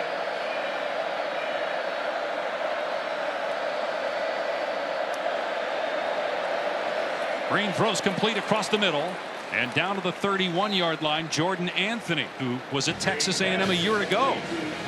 Played in a few games before transferring to Fayetteville. It brings up 3rd down. He's got good speed, a good route. That's just a quick pass. Ball out of Taylor Green's hands very quickly. And now you get in 3rd manageable spot. With the kicking game of Arkansas, this is probably 4-down territory for the Hogs. Yeah, Kyle Ramsey, their place kickers, 5 of 9. He has made a 51-yarder, but he's also missed some short kicks. Be about a 50-yarder from here. 3rd and 6. Green to the air. On the move. Looking back. Being chased and throwing it away. Decision time for Sam Pittman. Shamar Turner with pressure. The offense is going to come off the field. And the Razorbacks are going to try the long field goal. Look to take the lead. Well, this is good coverage down the field. Nobody's open.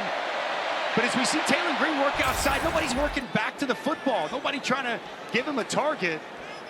He just smartly throws it out of bounds. I wonder, without Has, without Armstrong, if that impacted the decision here to kick. Now there's confusion on who's supposed to be on the field. An extra offensive lineman, Joe Moore, runs on late, and they're going to have to burn a timeout because the play clock is at 3. Wow. Wanted to save that timeout for Sam Pittman for late in the game. That look says it all.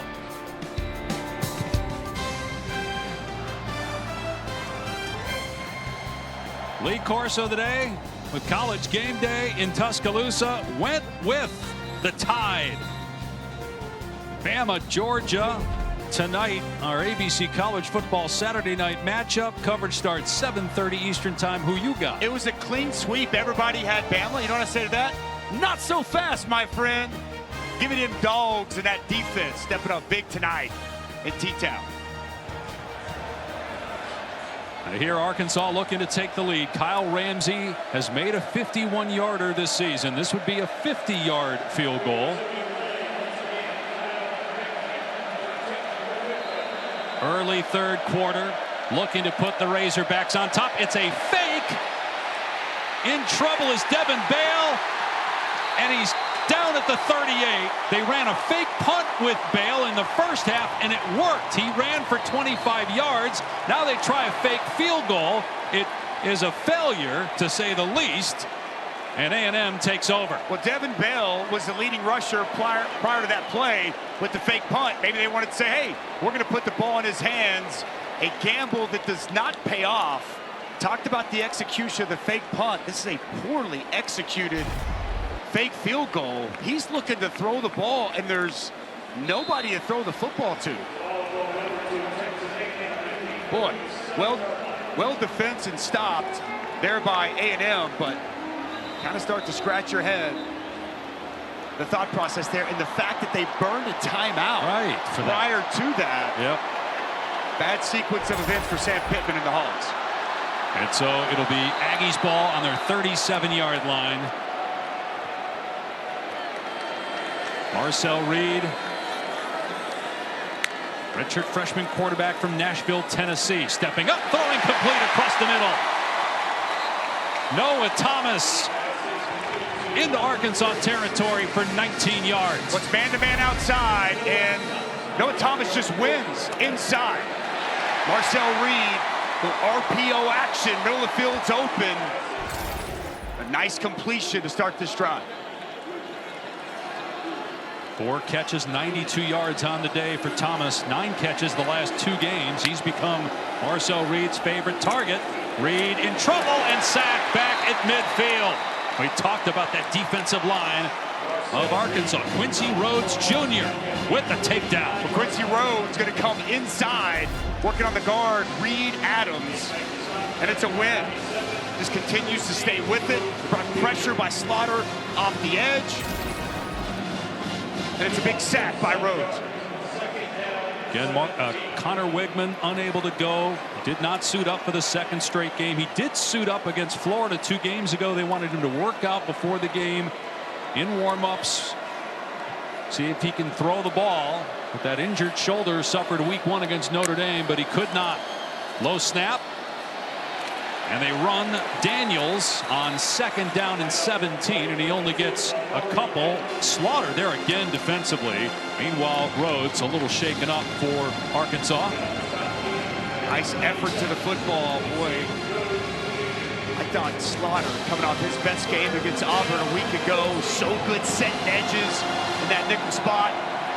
Nice physical tackle there on 2nd down.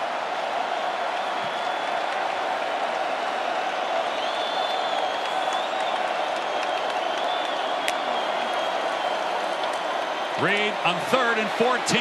Guns it downfield, and it's incomplete. Trying to hit Barber at the 30-yard line. And now it's 4th and long, and the Aggies will have to punt it back. It's a good job in protection. Marcel Reed's got a clean pocket. He steps into this throw, and it's just low. And Barber unable to go down and complete the catch. Good defense over the top by TJ Metcalf. Metcalf, the reigning SEC Defensive Player of the Week. He had 2 picks at Auburn, had a forced fumble in that game. Boy, Satania, he's had his back to the goal line in almost every punt return. He's done well so far. Tyler White again putting it inside the 10, and the fair catch made by Satania. All right, let's take a look at this week's college football rankings brought to you by Prudential. Already an upset in the top 10 with Kentucky going to Ole Miss and winning in Oxford. Boy, how about that? Not many people saw that coming. Kentucky, just a couple of weeks ago, the loss against South Carolina. They bounced back against Georgia, but go on the road and get that win. And how about last night? They passed. You and I were sitting there watching it. The end of that Miami-Virginia Tech game. Going to be a lot of conversation the next couple of days about that decision. And Mississippi State putting up a fight in Austin today. College football is crazy, my friend. A little surprised they called it a catch on the field in the Miami game. Yeah. Looked more like a guess. Relying on replay when obviously the call on the field is usually going to stand in that situation. You and I were both surprised as Jackson finally gets a good run. His best run of the day goes for 5 yards. But usually you don't see that get overturned like we saw. I think they got it right, but to your point, did not seem like there was clear evidence to overturn the call that was on the field. But Miami survives and moves on undefeated. Yep, and they go to Cal next week. That'll be a tough game. 2nd and 5, Jackson again. And knocked down after a gain of 2 back-to-back runs for Jackson. Here's Taylor. Dave, Sam Pittman told me at the half that he felt like Taylon Green was rattled, and Bobby Petrino still trying to calm him down on the sideline. Just before Taylon ran out for this series, he says, poise under pressure, poise under pressure. Don't just start scrambling. Make sure you're going through your reads and your progressions first. A little more options here, 3rd and 3. He's been in 3rd and long a lot here today. One thing that's going to help him out is establishing that run. Back-to-back runs on 1st and 2nd. Puts him here at 3rd manageable. Gonna throw. Got single coverage. And the pass is incomplete. Andrew Armstrong back on the field, but slow to get up again after the incompletion. And Ricks, the true freshman, playing well. Alabama transfer out in space one-on-one against a great receiver. There's Ricks right there. That's a ball that you typically see Andrew Armstrong catch. You kind of wonder as he gets up very slow, is he fully healthy? But a quick 3 and out for this Arkansas offense. Become a punt fest for the most part since the first quarter when we had 21 points scored. The only touchdown after that came on the short field when A&M got a takeaway and started on the Arkansas 10-yard line, 1st and goal. Bussey moving to his left, fields it on the 28, and he gets pasted at the 35-yard line. TJ Metcalf with a big hit. Well, you mentioned it's turned into a punt fest. It's also turned into some frustration over on the Arkansas sideline. We're all tied up at Jerry World.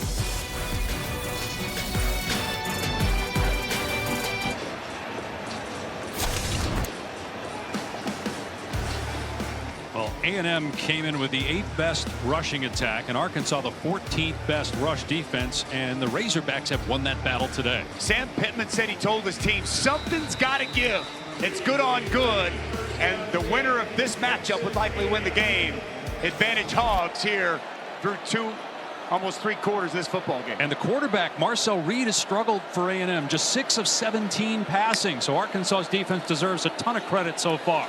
Reed from the pocket in trouble again, steps up and takes off. There's that crossover at the 40. He gets leveled by Sori at the 48, but it's a 13-yard run. And again, a great move in space by Reed.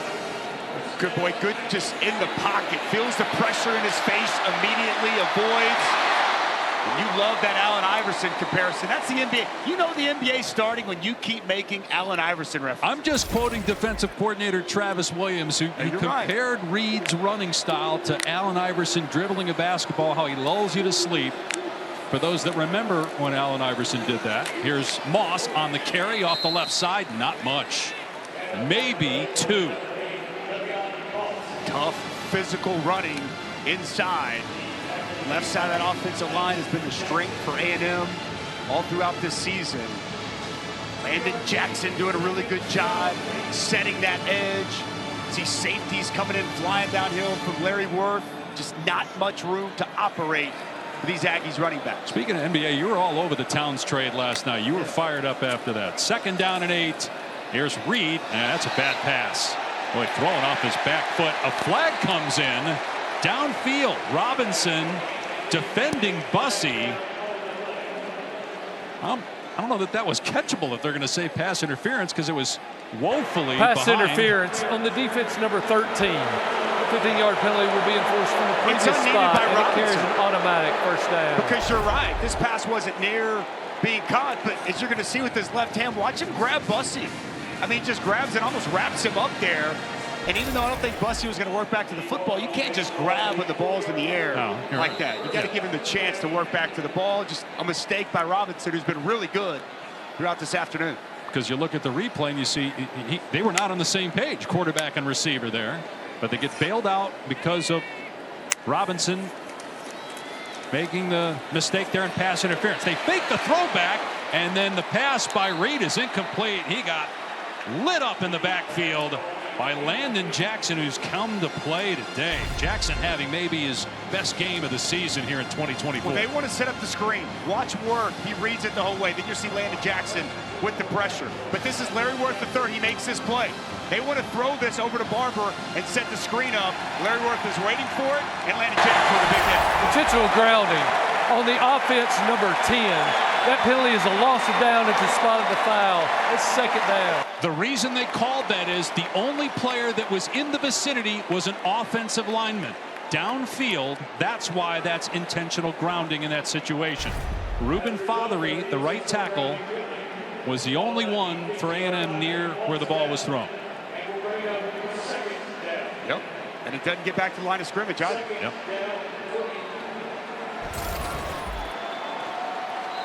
So now it is 2nd and 20 at midfield.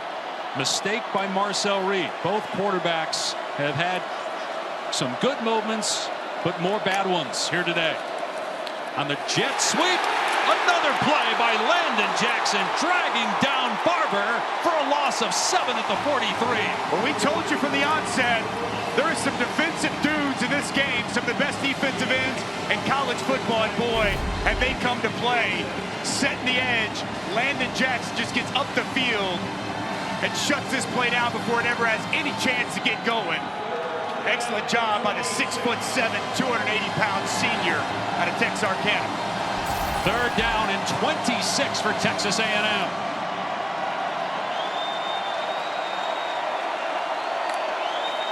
Four-man rush for the Razorbacks and a short throw. And no room after the catch for Thomas. Bottled up at the 46-yard line. It'll be another punt for Texas A&M. This Arkansas defense just playing with so much energy, emotion, flying around. Colin Klein elects just to go to the wide receiver screen, and you can just see the energy level of this Hogs defense just seemed to be all over the place as this A&M offense cannot get off the ground here this afternoon. Well, Tyler White punted 7 times coming into the game. The first 4 games of the year. He's right at that mark here today alone. And again, Satania backed up inside his 15-yard line. This is a short punt, and it checks up, and will be down to around the 15, which actually is better starting field position than Arkansas has had since the first quarter. We established it from the onset. There were going to be some defensive dudes in this game. Nick Scorton, Mel Kiper's got him as a top defensive end in this year's upcoming draft. He's been outstanding, as has Landon Jackson, Kiper's #2 defensive end. Production been down a little bit for both this season, but it is up here this afternoon. Both stepping up and having huge impacts for their defenses. 2 sacks for Jackson, none through the first 4 games, but a lot of pressures. You knew it was only a matter of time. Great player from Texarkana. And here's Jaquindon Jackson with his best run of the day. Starting to give it to him more here late in the 3rd quarter, and that's an 11-yard run. They've got to get back to this. Pin and pull once again. 55 Carmona. Did you see him get out on the corner Lee? Nice block, paving the path for Jaquindon Jackson. And we've been surprised here in the second half. We haven't seen more of the SEC leading rusher. He had 12 carries or 12 yards in the first half on 5 carries, 18 yards on 3 carries in the second half. And it's play action. Green setting up, going downtown, but Broden stopped running. And the ball well overthrown. There's a penalty marker down, perhaps a pre-snap foul, because there are a lot of guys standing around wondering if the ball should have been snapped. Prior to the pass being thrown, holding on the defense, #8. That 10-yard penalty will be enforced from the previous spot, and it carries an automatic first down. But Jaden Hill commits the defensive holding call with 2 minutes to go in the 3rd and tie game.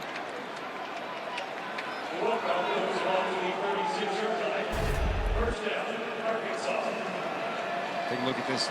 Called this early on in the route. Gets a hold of Satania, draws the flag. That's definitely defensive holding.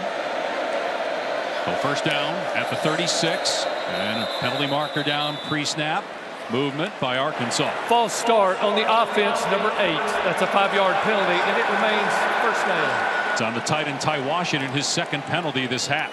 Our Week 6 SEC Network Saturday football lineup. Missouri, Texas A&M at noon with 4 different camera angles, real-time player and team stats. The game will be over on ABC. You get Alabama taking on Vanderbilt. We'll see if Bama can beat Georgia tonight on ABC, and then Florida against UCF. That should be an excellent game in the Swamp. It's going to be a great game at Kyle Field. How about Diego Pavia and Vanderbilt this year? Nice job for the Commodores. Green's pass. Satania, no, cannot come up with it. Second down and 10. Let's go back to Jaquindon Jackson, because we've seen them start to get him going. Then they go away from it. Jackson is from here in Dallas, was a high school quarterback, a dual threat, went to Utah, was third or fourth string quarterback, moved to running back, had a great year last year, transfers to Arkansas, leading the SEC in rushing, and he's barely touched the ball. He's so tough to tackle, makes the initial defender miss all the time. 2nd and 15. Green trying to set him up for a screen. And here he is, breaking a tackle. Jackson at the 40, lowers the boom on the defender. Ball may have come out. Jackson got it back if it did. And it's a first down and a gain of 14. Jaquindon Jackson right on cue. Been waiting for a screen. This aggressive Aggies defense allowed them to come up the field, dump it down to your running back, well set up and executed as Jaquindon Jackson takes a shot over on the sidelines.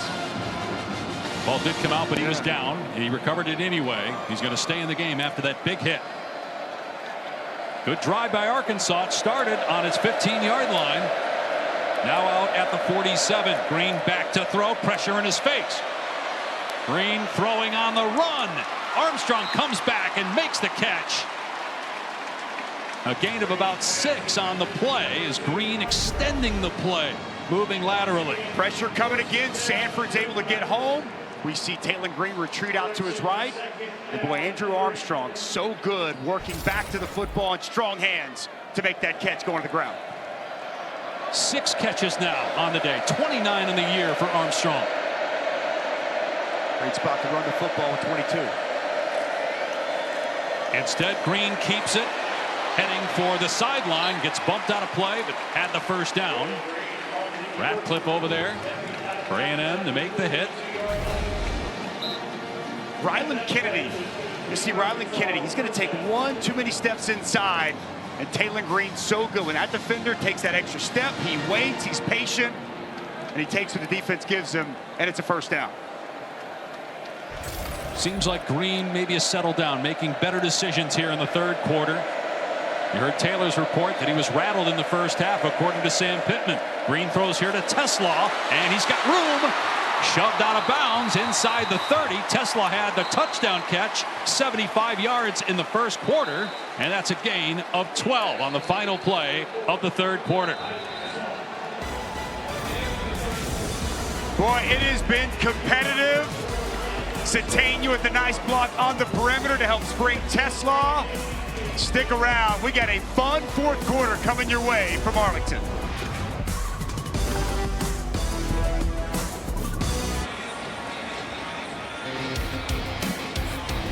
You're watching the SEC on ESPN. Dave Pasch, Dusty Dvorak, Taylor McGregor in Arlington. The final Southwest Classic in this building between Arkansas and Texas A&M. And even though the Aggies have dominated the series of late, every game's been close, and here we go again. Tied as we start the fourth quarter with Arkansas on the move. First down at the Aggie 30 and an empty set with Jackson motioning out of the backfield. Green, a designed run that goes nowhere. They lose 5 yards on the play as we check in with Taylor moments ago with Mike Elko. Coach, your defense has been so good. How did they come up with the stop here? Yeah, we just got to bow up right here. We got to find a way to get off the field. How does your offense get into a rhythm? Yeah, we got to find some ways to push the ball down the field. We got to create some separation, and we got to put a better job, get them in better positions. Thank you. Dave? Yeah, only 63 yards for Texas A&M since they tied the game. So their last 6 possessions. They got to stop there on first down. On second down, getting some pressure on Green, floating it downfield, incomplete. Trying for Armstrong with Will Lee in coverage, 3rd and 15. Well, Will Lee is just working over there. Andrew Armstrong. And Will Lee's got that length. He's 6'3". Taylon Green again rolling to his right. Little bit of a hook around the waist, not called. Gets that hand in there, prevents Armstrong from being able to come up with that catch. Armstrong checks out on this third down.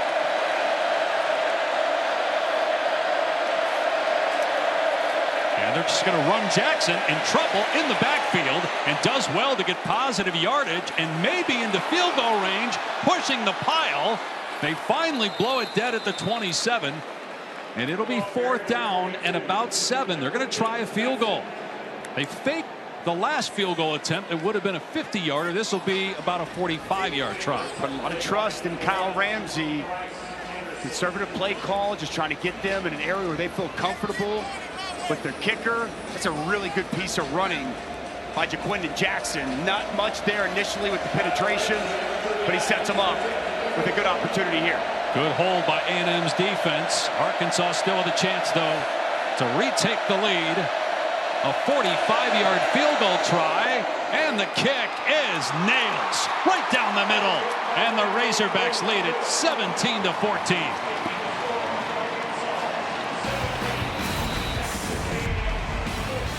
So Kyle Ramsey, who had struggled this year, shown a lot of trust from his head coach Sam Pittman, and he delivers to put the Razorbacks back in front.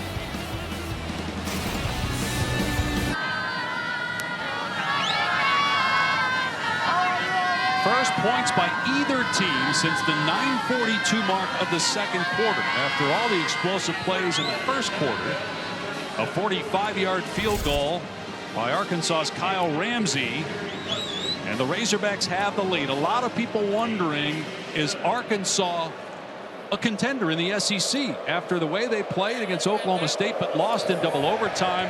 They clearly have some talent. They have Tennessee at home next week. Last year, the problem was closing games out. There's still a long way to go, but they had the lead in the fourth quarter, and the defense has completely shut down Texas A&M's offense since the last touchdown early second quarter. 6 possessions, 5 punts, and they're averaging about 3 yards a play. Unbelievable. It's been a combination. It's been really good Arkansas defense and a lack of execution from Texas A&M, but they find themselves down only 3. Can Marcel Reed, this offense, get a drive going here to get back in this game? They'll operate from the 25. Marcel Reed making his 3rd straight start at quarterback for the injured Connor Wigman. He has a completion to Moose Muhammad III, who had not been getting a lot of playing time. They wanted more consistency out of him. He had 38 catches a couple years ago. Didn't play against Bowling Green, but they call his number here in the fourth quarter. Moose has not gotten loose much at all here this afternoon. Nice route, good timing from Marcel Reed to his wide receiver. So 2nd and 7 now after the 3-yard pickup.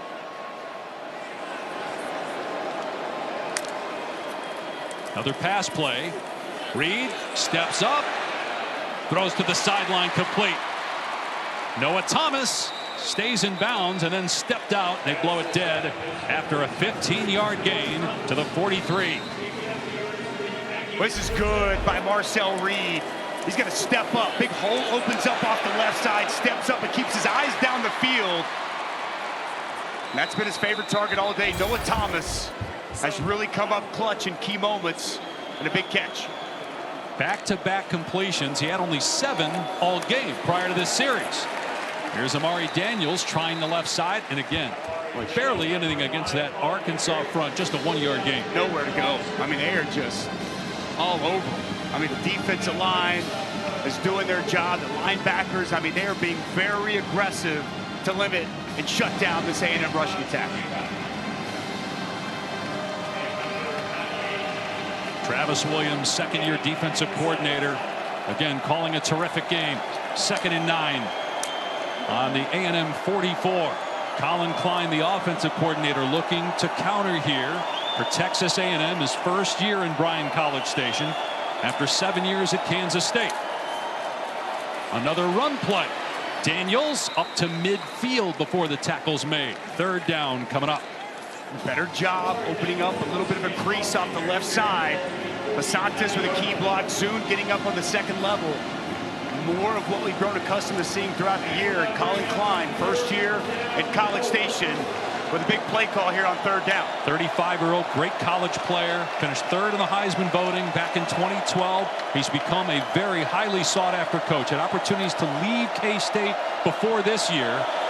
And Mike Elko got the head coaching job. He went after Colin Klein. And he dials up a run on third down, and they get it with Le'Veon Moss all the way down to the 28-yard line.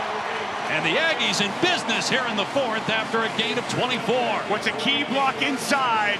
Reed Adams, the right guard, handles the blitzing linebacker, opens up a big hole. Good physical running by Moss. Moss again cuts it back down to the 20. A gain of 8 or 9. That offensive line for A&M starting to get going here. Pull the center out in front. He gets on the second level. Watch Moss put his foot in the ground and get north and south. Big run on third down. Here's where the center, Bayou, getting out in front. Back-to-back quality runs by Moss. 2nd and 2 on the Arkansas 20. 5 minutes gone by in the final frame. It's Moss with his third consecutive run. He's inside the 10. Moss still fighting all the way down to the 5-yard line. Le'Veon Moss taking over on this drive along with the guys up front. It's 1st and goal. Some pushing and shoving after the play as well. No flags yet. Boy, I'm going to tell you what, off the right side, it's Fothery doing an excellent job helping secure that edge. It's also Cyrus Allen, the wide receiver, rolling their sleeves up. Big boy football.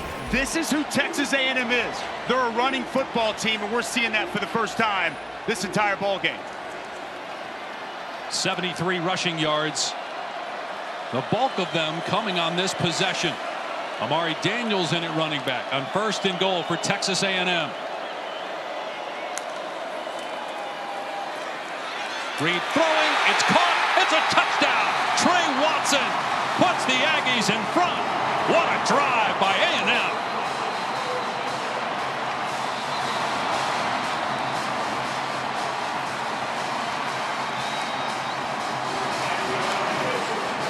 But when you can establish a line of scrimmage and you can run the football, you can set up play action, and all of a sudden everything seems to work. What a drive by Texas A&M, an offense that had been lifeless since early on in the second quarter, comes to life in a big way. Got an injured player for Texas A&M. Can't see the number. Trey Watson's going to come in motion. He's just going to sneak out. And it's all set up on the way they run the football. You get that Arkansas defense now playing the run. Everybody's being aggressive. Trey Watson sneaks out the back door. No one accounts for him. And it's a walk-in touchdown as they walk Reed Adams off the field. The right guard. How about Colin Klein? We were talking about, countering what Travis Williams was doing.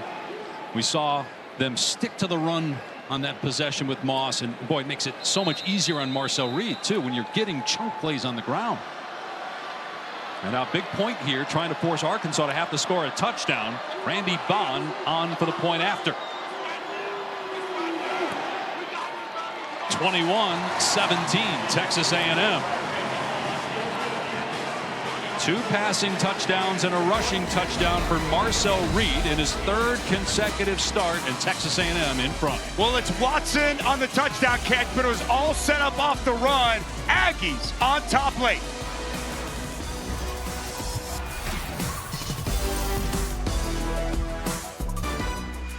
ESPN College Football is delivered by Papa John's. Better ingredients, better pizza, better get you some. There have been some terrific players that have played in this game, including future Hall of Famer Von Miller, Myles Garrett as well. The late Ryan Mallett, who started his career at Michigan and then helped Bobby Petrino win a lot of games when he was a quarterback for Arkansas. The Aggies have won 11 of the last 12. The series will shift from Arlington to Fayetteville next year as they go back on campus. There's the Southwest Classic trophy, and Arkansas will have the ball, plenty of time, And Taylon Green on the spot. Can he lead the Razorbacks down the field to retake the lead as we check in with Taylor? Something to pay attention to. Their leading receiver, Andrew Armstrong, you can tell he does not feel 100%. Trainers were with him. He was stretching out both hamstrings. They had him with smell salt. He was eating Skittles, filling him with liquids. They've been trying everything, but just something to pay attention to. We'll see if it impacts the way they try to target him on this drive. Yeah, we've seen him go down 2 or 3 times in this game and have to go to the sideline.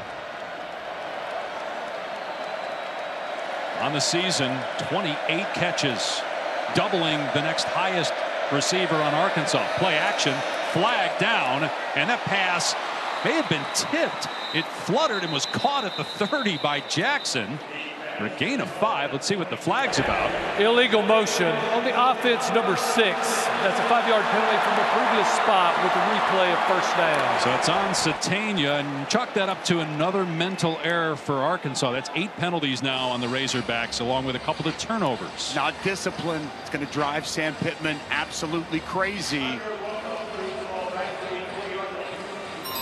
Seeing the ball on the ground with a bad snap a couple times. Don't forget on ABC tonight, the big one, Georgia, Alabama.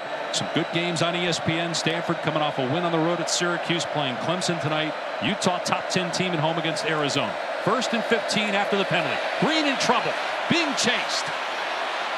Still on the run. And now throws it incomplete as he got run out of play by Albert Regis and Shamar Stewart. Stewart has been all over the place today. For Texas A&M, 2nd and 15. Good effort to the sidelines from Taylon Green, and he takes a shot from Regis. Makes that contact and initiates inbounds.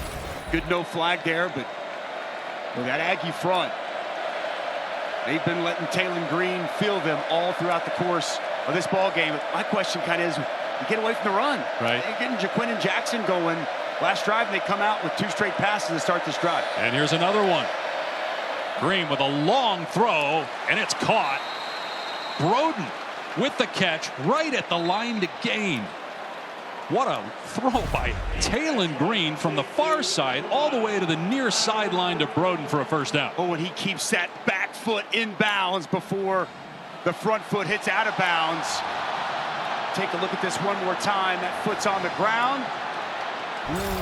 Arkansas snapped it quickly, though, and now they give it to Jaquindon Jackson, trying to run laterally, and there's just no room.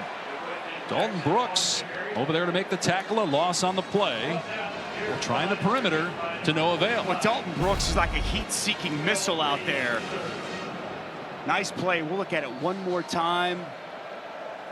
Well, I don't know, Dave. I don't know that he had secured the ball when that foot came up and the left foot touched out of bounds. That's smart by Arkansas to get on the football so quick and snap it. 2nd and 11. Green over the middle, complete. Tesla in the in territory to the 45. That's a 21-yard pickup. It's a good route on the dig by Tesla. There's going to be a big void in the zone, as you're going to see right here. He's going to work in this soft spot, and it's a good find and a confident throw from Taylon Green on the money. Gonna throw it again here. Tesla on a wide receiver bubble screen to the 40-yard line. And trounced there, led by Brooks. But you're right about Taylon Green. It feels like he's really settled down here in the second half. He's playing at home for all intents and purposes. He grew up about 20 minutes away from AT&T Stadium. He was a Cowboys fan growing up. He used to come to games as a kid and watch high school football and the state championship games here. He went to Boise State, where he spent 3 years, started 22 games, transferred back to Arkansas, and trying to lead his team to victory here. He's done well on this drive. 2nd and 5. In trouble as he faked the handoff, and down he goes for a loss of 3 at the 43 with Scorton getting pressure. Boy, Nick Scorton plays this so well. We've been talking about him a lot. He's going to be the unblocked player coming off the edge. Watch him sit down and put Taylon Green in a tough spot. He's going to come up, he's going to squat, play it, and he's in perfect position to play Taylon Green, trying to make a play on the perimeter. Excellent job by Nick Scorton. Maybe 4-down territory, trailing by 4, needing a touchdown, 6-minute mark, 3rd and 8 at the 43. Green to pass, pressure off the edge. Green didn't see it, but he breaks the tackle, gets away from Jaden Hill, looking downfield and lobbing it. Did Armstrong get a foot down? No, incomplete. He almost came down with that and got a foot in bounds, but it's 4th down and 8. When they dial up the pressure, Jaden Hill gets home, but as Taylor Green does so well, shrugs off the pressure. His pass just too far, just floats on him out of bounds. And it's a great attempt by Armstrong, but he cannot get a toe in bounds. And Arkansas electing to punt. What do you think of this move on 4th and 8? I guess the right move for the most part, aside from last drive. Your defense has played really well. Try to pin the Aggies back, get your defense going to stop, and try to get the ball back. ESPN analytics say go, but Sam Pittman electing to punt it away here. Devin Bale, who's been a pretty good runner, seeing if he can be a good punter, and it goes out of bounds at the 1. Wow. Oh my goodness, what a kick. I thought that was for sure going into the end zone. It took a strange hop at the 1-yard line, went dead right and out of bounds inside the 1. Devin Bale might end up being the MVP of the game if Arkansas wins. He helped them get a touchdown on a fake punt in the first half, and how about the kick there inside the 1? The Arkansas alum, Jerry Jones, the reason this game's played here at AT&T Stadium, willing that ball from his suite somehow to not cross the plane and go out of bounds inside the 1. Like there was a magnet over on the sideline inside the 1 drawing that ball right down the line. Wow. And now in the back of the end zone, Reed throwing, and nicely done, a catch for a first down to Barber. How about that from Marcel Reed? And the trust they put in Reed as well. Just a sprint out to the right, no pressure, and a good route by Barber. Good job going down, securing that catch. You touched on it. Great trust from Colin Klein to his redshirt freshman quarterback backed up. And that's huge because now you have the clock in your favor. There's offside on Cameron Ball. You've got some breathing room. You have the lead. Offside on the defense, number 5, contact. 5-yard penalty, first down. 9 penalties now on Arkansas. Cameron Ball, veteran defensive tackle, had a good season, trying to get that good jump, and easy call for the official. Inside 5 minutes to go in the 4th quarter. Look at A&M, what it did running the ball on that last drive. More yardage than they had on the ground the entire game. And again, will they try to milk the clock? They will here, and some room in the first down.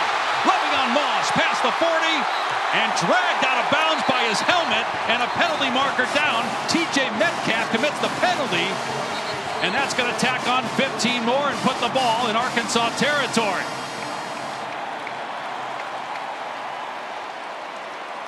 The Arkansas penalties adding up in the critical moments. That's how you lose games. Personal foul, face mask on the defense, number 18. That 15-yard penalty will be added to the end of the run, and it carries an automatic first down. Well, Coley Fayu, the backup centers come in, and he gets a key block on this run. It's an excellent job as he's going to pull around, get up on the backer, Sorey, and I'll pave the path for Moss to get up the field. And just after the play, TJ Metcalf, who we just really enjoyed talking to, not only has he grabbed the face mask, he really never lets go. Probably upset about having Moss stiff arm him, but you can't do that. Inside the 40-yard line of Arkansas, nearing 4 minutes to go with a 4-point lead. Taking the play clock down and running Moss, and a tackle for a loss. That was Eric Gregory in the backfield, a loss of a couple that gets A&M off schedule. Remember, Arkansas has just the 2 timeouts, had to burn one in the 3rd quarter, but with the new rule, they will get an extra stoppage at the 2-minute timeout. Then the story of the end of this game in this 4th quarter, A&M's ability to get back to what they do, running the football, back-to-back drives now. We've seen Moss really come to life, and the movement up front by this Aggies offensive line. But a negative play, 3-yard setback on first down. Daniels going to lose yardage again. Belted at the 44-yard line by Anthony Switzer. So back-to-back negative plays. 3rd and 15 now. But it's Eric Gregory once again. He's going to get up the field near to see Switzer come downhill. Eric Gregory, back-to-back plays, just creating penetration, confusion, and Switzer with a tackle for loss. This is an A&M offensive line as good as anybody in the country at not allowing negative plays. And just as it felt like the tide had shifted and A&M was getting all this push, Arkansas answers with 2 key stops. You mentioned the backup right guard, Cam Newberry, in there for the injured Reed Adams. Here's Marcel Reed taking a deep shot, and they're going to say uncatchable. There was some contact. Thomas was the intended receiver. Jaden Johnson in coverage. The official motion that the ball was overthrown, and that's why no penalty. Interference. The ball was uncatchable. 4th down. Mike Elko hates the call, but it's 4th down and 15, and Arkansas is going to get the ball back with 2:50 to go. Not surprising, Noah Thomas is the target, and Jaden Johnson, safety's going to be in man-to-man coverage. I know there's contact, and I know A&M fans aren't going to like it, but even for the 6'6" Noah Thomas, that ball, no chance to be caught, and no flag is thrown. So a huge stop. Now we got a delay of game on the offense. 5-yard penalty. Remains 4th down. Give Tyler White a little more room to punt, but give the Razorbacks defense credit. They've been getting gashed the last 2 drives, but they bounce back, create back-to-back negative plays, and then the punt. And they're going to have 3 timeouts, 2 of their own, and the 2-minute timeout to put the ball in Taylon Green's hands to try and go the length of the field and win the game. First things first, Satania back inside the 10. And the fair catch made at the 10. Another good punt by Tyler White. Got a full slate for you tonight on ESPN and ABC. Georgia at Alabama. First time that game in the regular season has been on the ESPN network since 2008. Both were in the top 10 that year. I gave my pick. I got Carson Beck bouncing back. The dog defense stepping up. Who you got? I'm with you. I think Georgia wins it on the road. Smart man, Dave Pasch. What does Taylon Green have in store? Huge drive coming up here. He's been much better in the second half. Some mistakes, but has really settled in.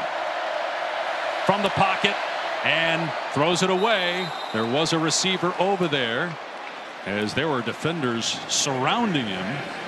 Armstrong was in the area where the ball was thrown, and now it's 2nd down and 10. A little surprised they didn't run it on 1st down. I am, especially backed up. I mean, they continue to put the ball in Taylon Green's hands. I think Taylon Green recognized nothing was there and just threw it out of bounds.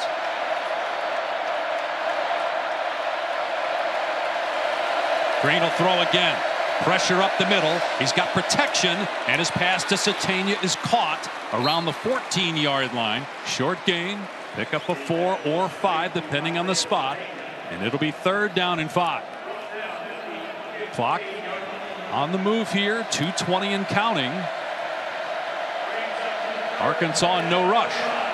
We've only got 2 timeouts left. Obviously the 2-minute timeout coming here very quickly. Surprised if they don't try to get a snap off before the timeout.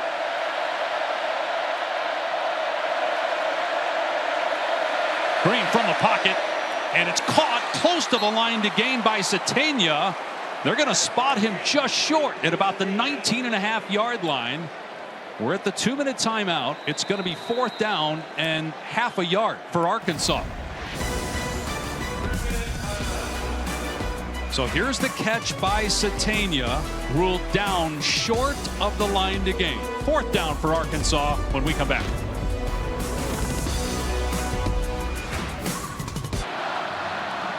Arkansas trying to go to 2-0 in conference play for the first time since 2006. A&M trying to continue its dominance in the series and go to 2-0 in league play. 4th down and inches for Arkansas. 2 timeouts left. They were not in any hurry to snap the ball on 3rd down. Took a lot of time off the clock. The pass was short of the line to gain. Snake it.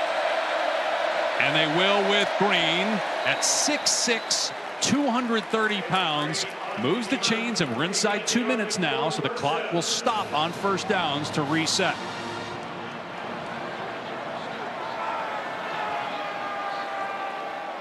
"79 yards away for Taylon Green, back home in Dallas, where he grew up a Cowboys fan, trying to lead his team down to victory. Pressure off the edge. Green with a long throw in traffic, incomplete.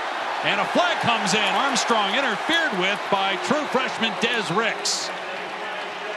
That'll spot the ball around the 35 after the penalty. Pass interference on the defense, number 10.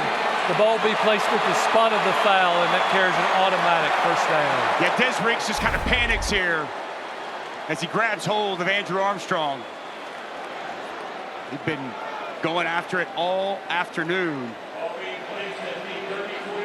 See that pass coming out, and Des Ricks just panics. Never located the football, went through the receiver. Pretty easy call outside. 1:41 on the clock. 2 timeouts. Green back to throw. In trouble. Pressure coming. Green sack. Ball's out. And recovered by Texas A&M. Scorton forced it. Jaden Hill recovers it. A penalty marker is down. But it's A&M football.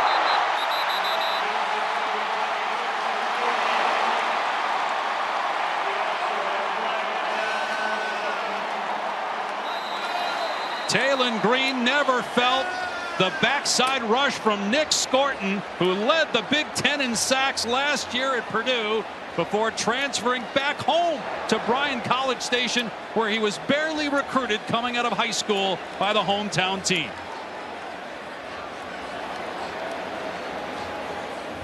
Let's see what the penalty's about. It was thrown late.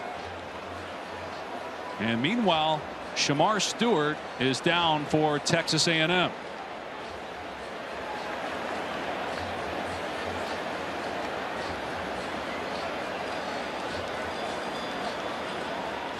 A lot to talk about here. If it's a penalty that results in yardage for Texas A&M after the takeaway. Good to see Stewart up walking off. Following the change of team possession, there are 2 dead ball fouls, both by Texas A&M. After the play, unsportsmanlike conduct, number 10.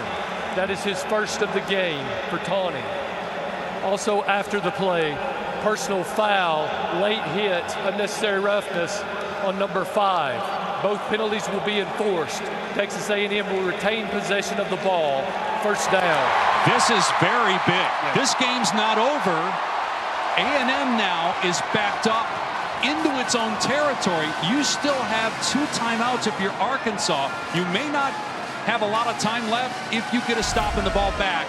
But now A&M's all the way back to its 42-yard line instead of being at the 30 of Arkansas. Well, it's all set up by Nick Scorton, working on Carmona. You see him get that rip up and the relentless effort to the quarterback. Gets that right arm over, chops that ball out.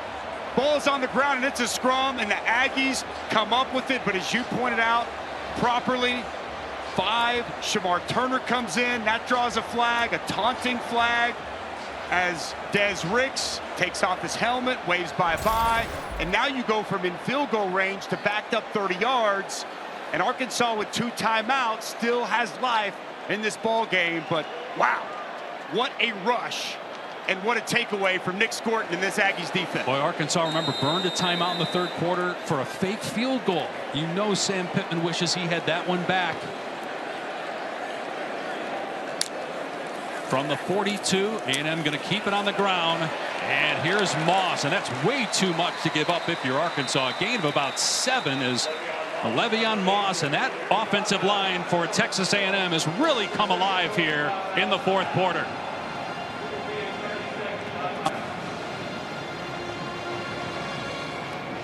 Well, really, it's been the last 3 drives. We had nothing. A&M had nothing rushing the first 11 drives. 46 yards on the ground for the number 8 rushing offense in college football. It had been all Arkansas. And then the drive, after they go down, they come back. They run it for 55. We had a chunk run last possession from Le'Veon Moss. That front starting to get that push, and Le'Veon Moss really doing an outstanding job getting chunk yards in the run game. Think about how this game historically has been a springboard for the winner, and primarily A&M. They've won most of these games lately. The last time Arkansas won was in 2021. They ended up winning 9 games that year. A&M, first year under Mike Elko, trying to win some of that fan base back that lost hope after disappointing back-to-back seasons under Jimbo Fisher. On second down, they run it, and it's a first down. And that pretty much does it. Down to the 43 is Le'Veon Moss. Only one more opportunity for Arkansas to call timeout. That's going to happen here. And now A&M can take a couple of knees and take a victory back to Bryan College Station. What a fourth quarter for Le'Veon Moss and this offensive line. That final run that's going to seal it. It's Fayu, it's Basantis, and it's really the story of this football game. Coming in, it was the matchup we couldn't wait to see. It took a while, but in the fourth quarter, when they had to have it, the offensive line of Texas A&M imposed their will, and it's Le'Veon Moss, the breakout star of the fourth quarter. And this football team, Dave, riding him to the finish line, and a big-time victory for the Aggies.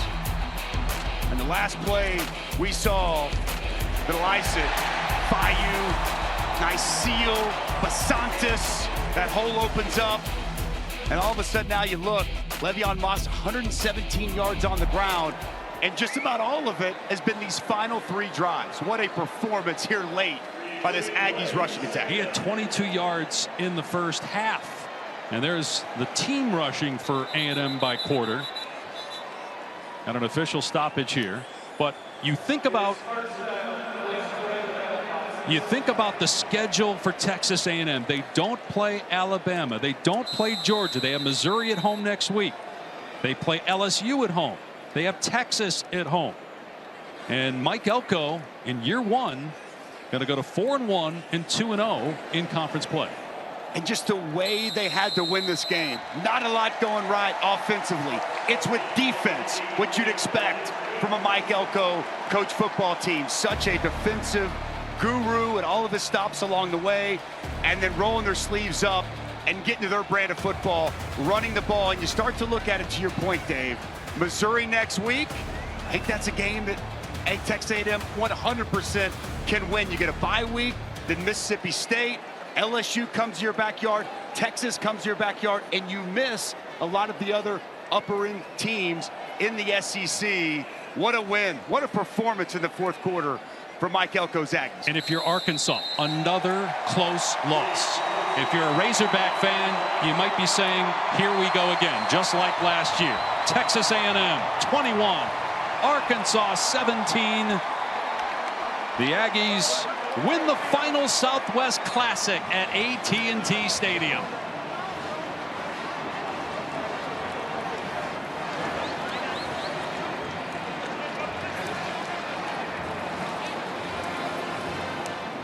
And let's check in with Taylor, standing by with Coach Elko. Thank you. It was the defense that got it done at the end. What does Nick Scorton mean to this football team? Yeah, an awful lot. I thought those kids were relentless all day. We pressured him. He ran. It wasn't an easy pressure. He's got tremendous athleticism to come up with a sack fumble to win us the game. That was awesome. You told me at half that your offensive line was getting their butts kicked. What changed in the second half to open up your rushing attack? Yeah, some demeanor, some attitude. I thought we found some better angles, and Le'Veon Moss showed up in the fourth quarter the way we need him to. What does this win mean for your program? I just think it's the next step. It's the next step. We're not making big jumps. We're not making big statements. We're a 2-0 football team. We're going to go get ready, play a good Missouri team next week. Thanks for the time. Thank you. The next step, Dave.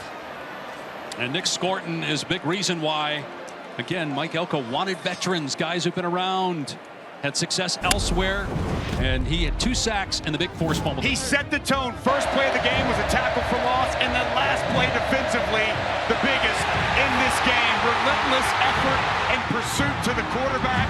He wins with the rip. He chops that ball out, and the Aggies on top. And the young man from Bryan College Station who got passed up by the Aggies, went to Purdue, came back, is the hero here today in the Southwest Classic. And he said, a lot of coaches, when they were trying to get me to transfer, it was all about NIL. He said Mike Elko wasn't even talking money. It was all his personality. Remember, Elko wasn't there as the head coach when he was coming out of high school, but he's a big part of Texas A&M in 2024. He helps the Aggies win it in Arlington, 21-17. For Dusty Dvorak, Taylor McGregor, our entire crew, I'm Dave Pasch. Now back to the studio.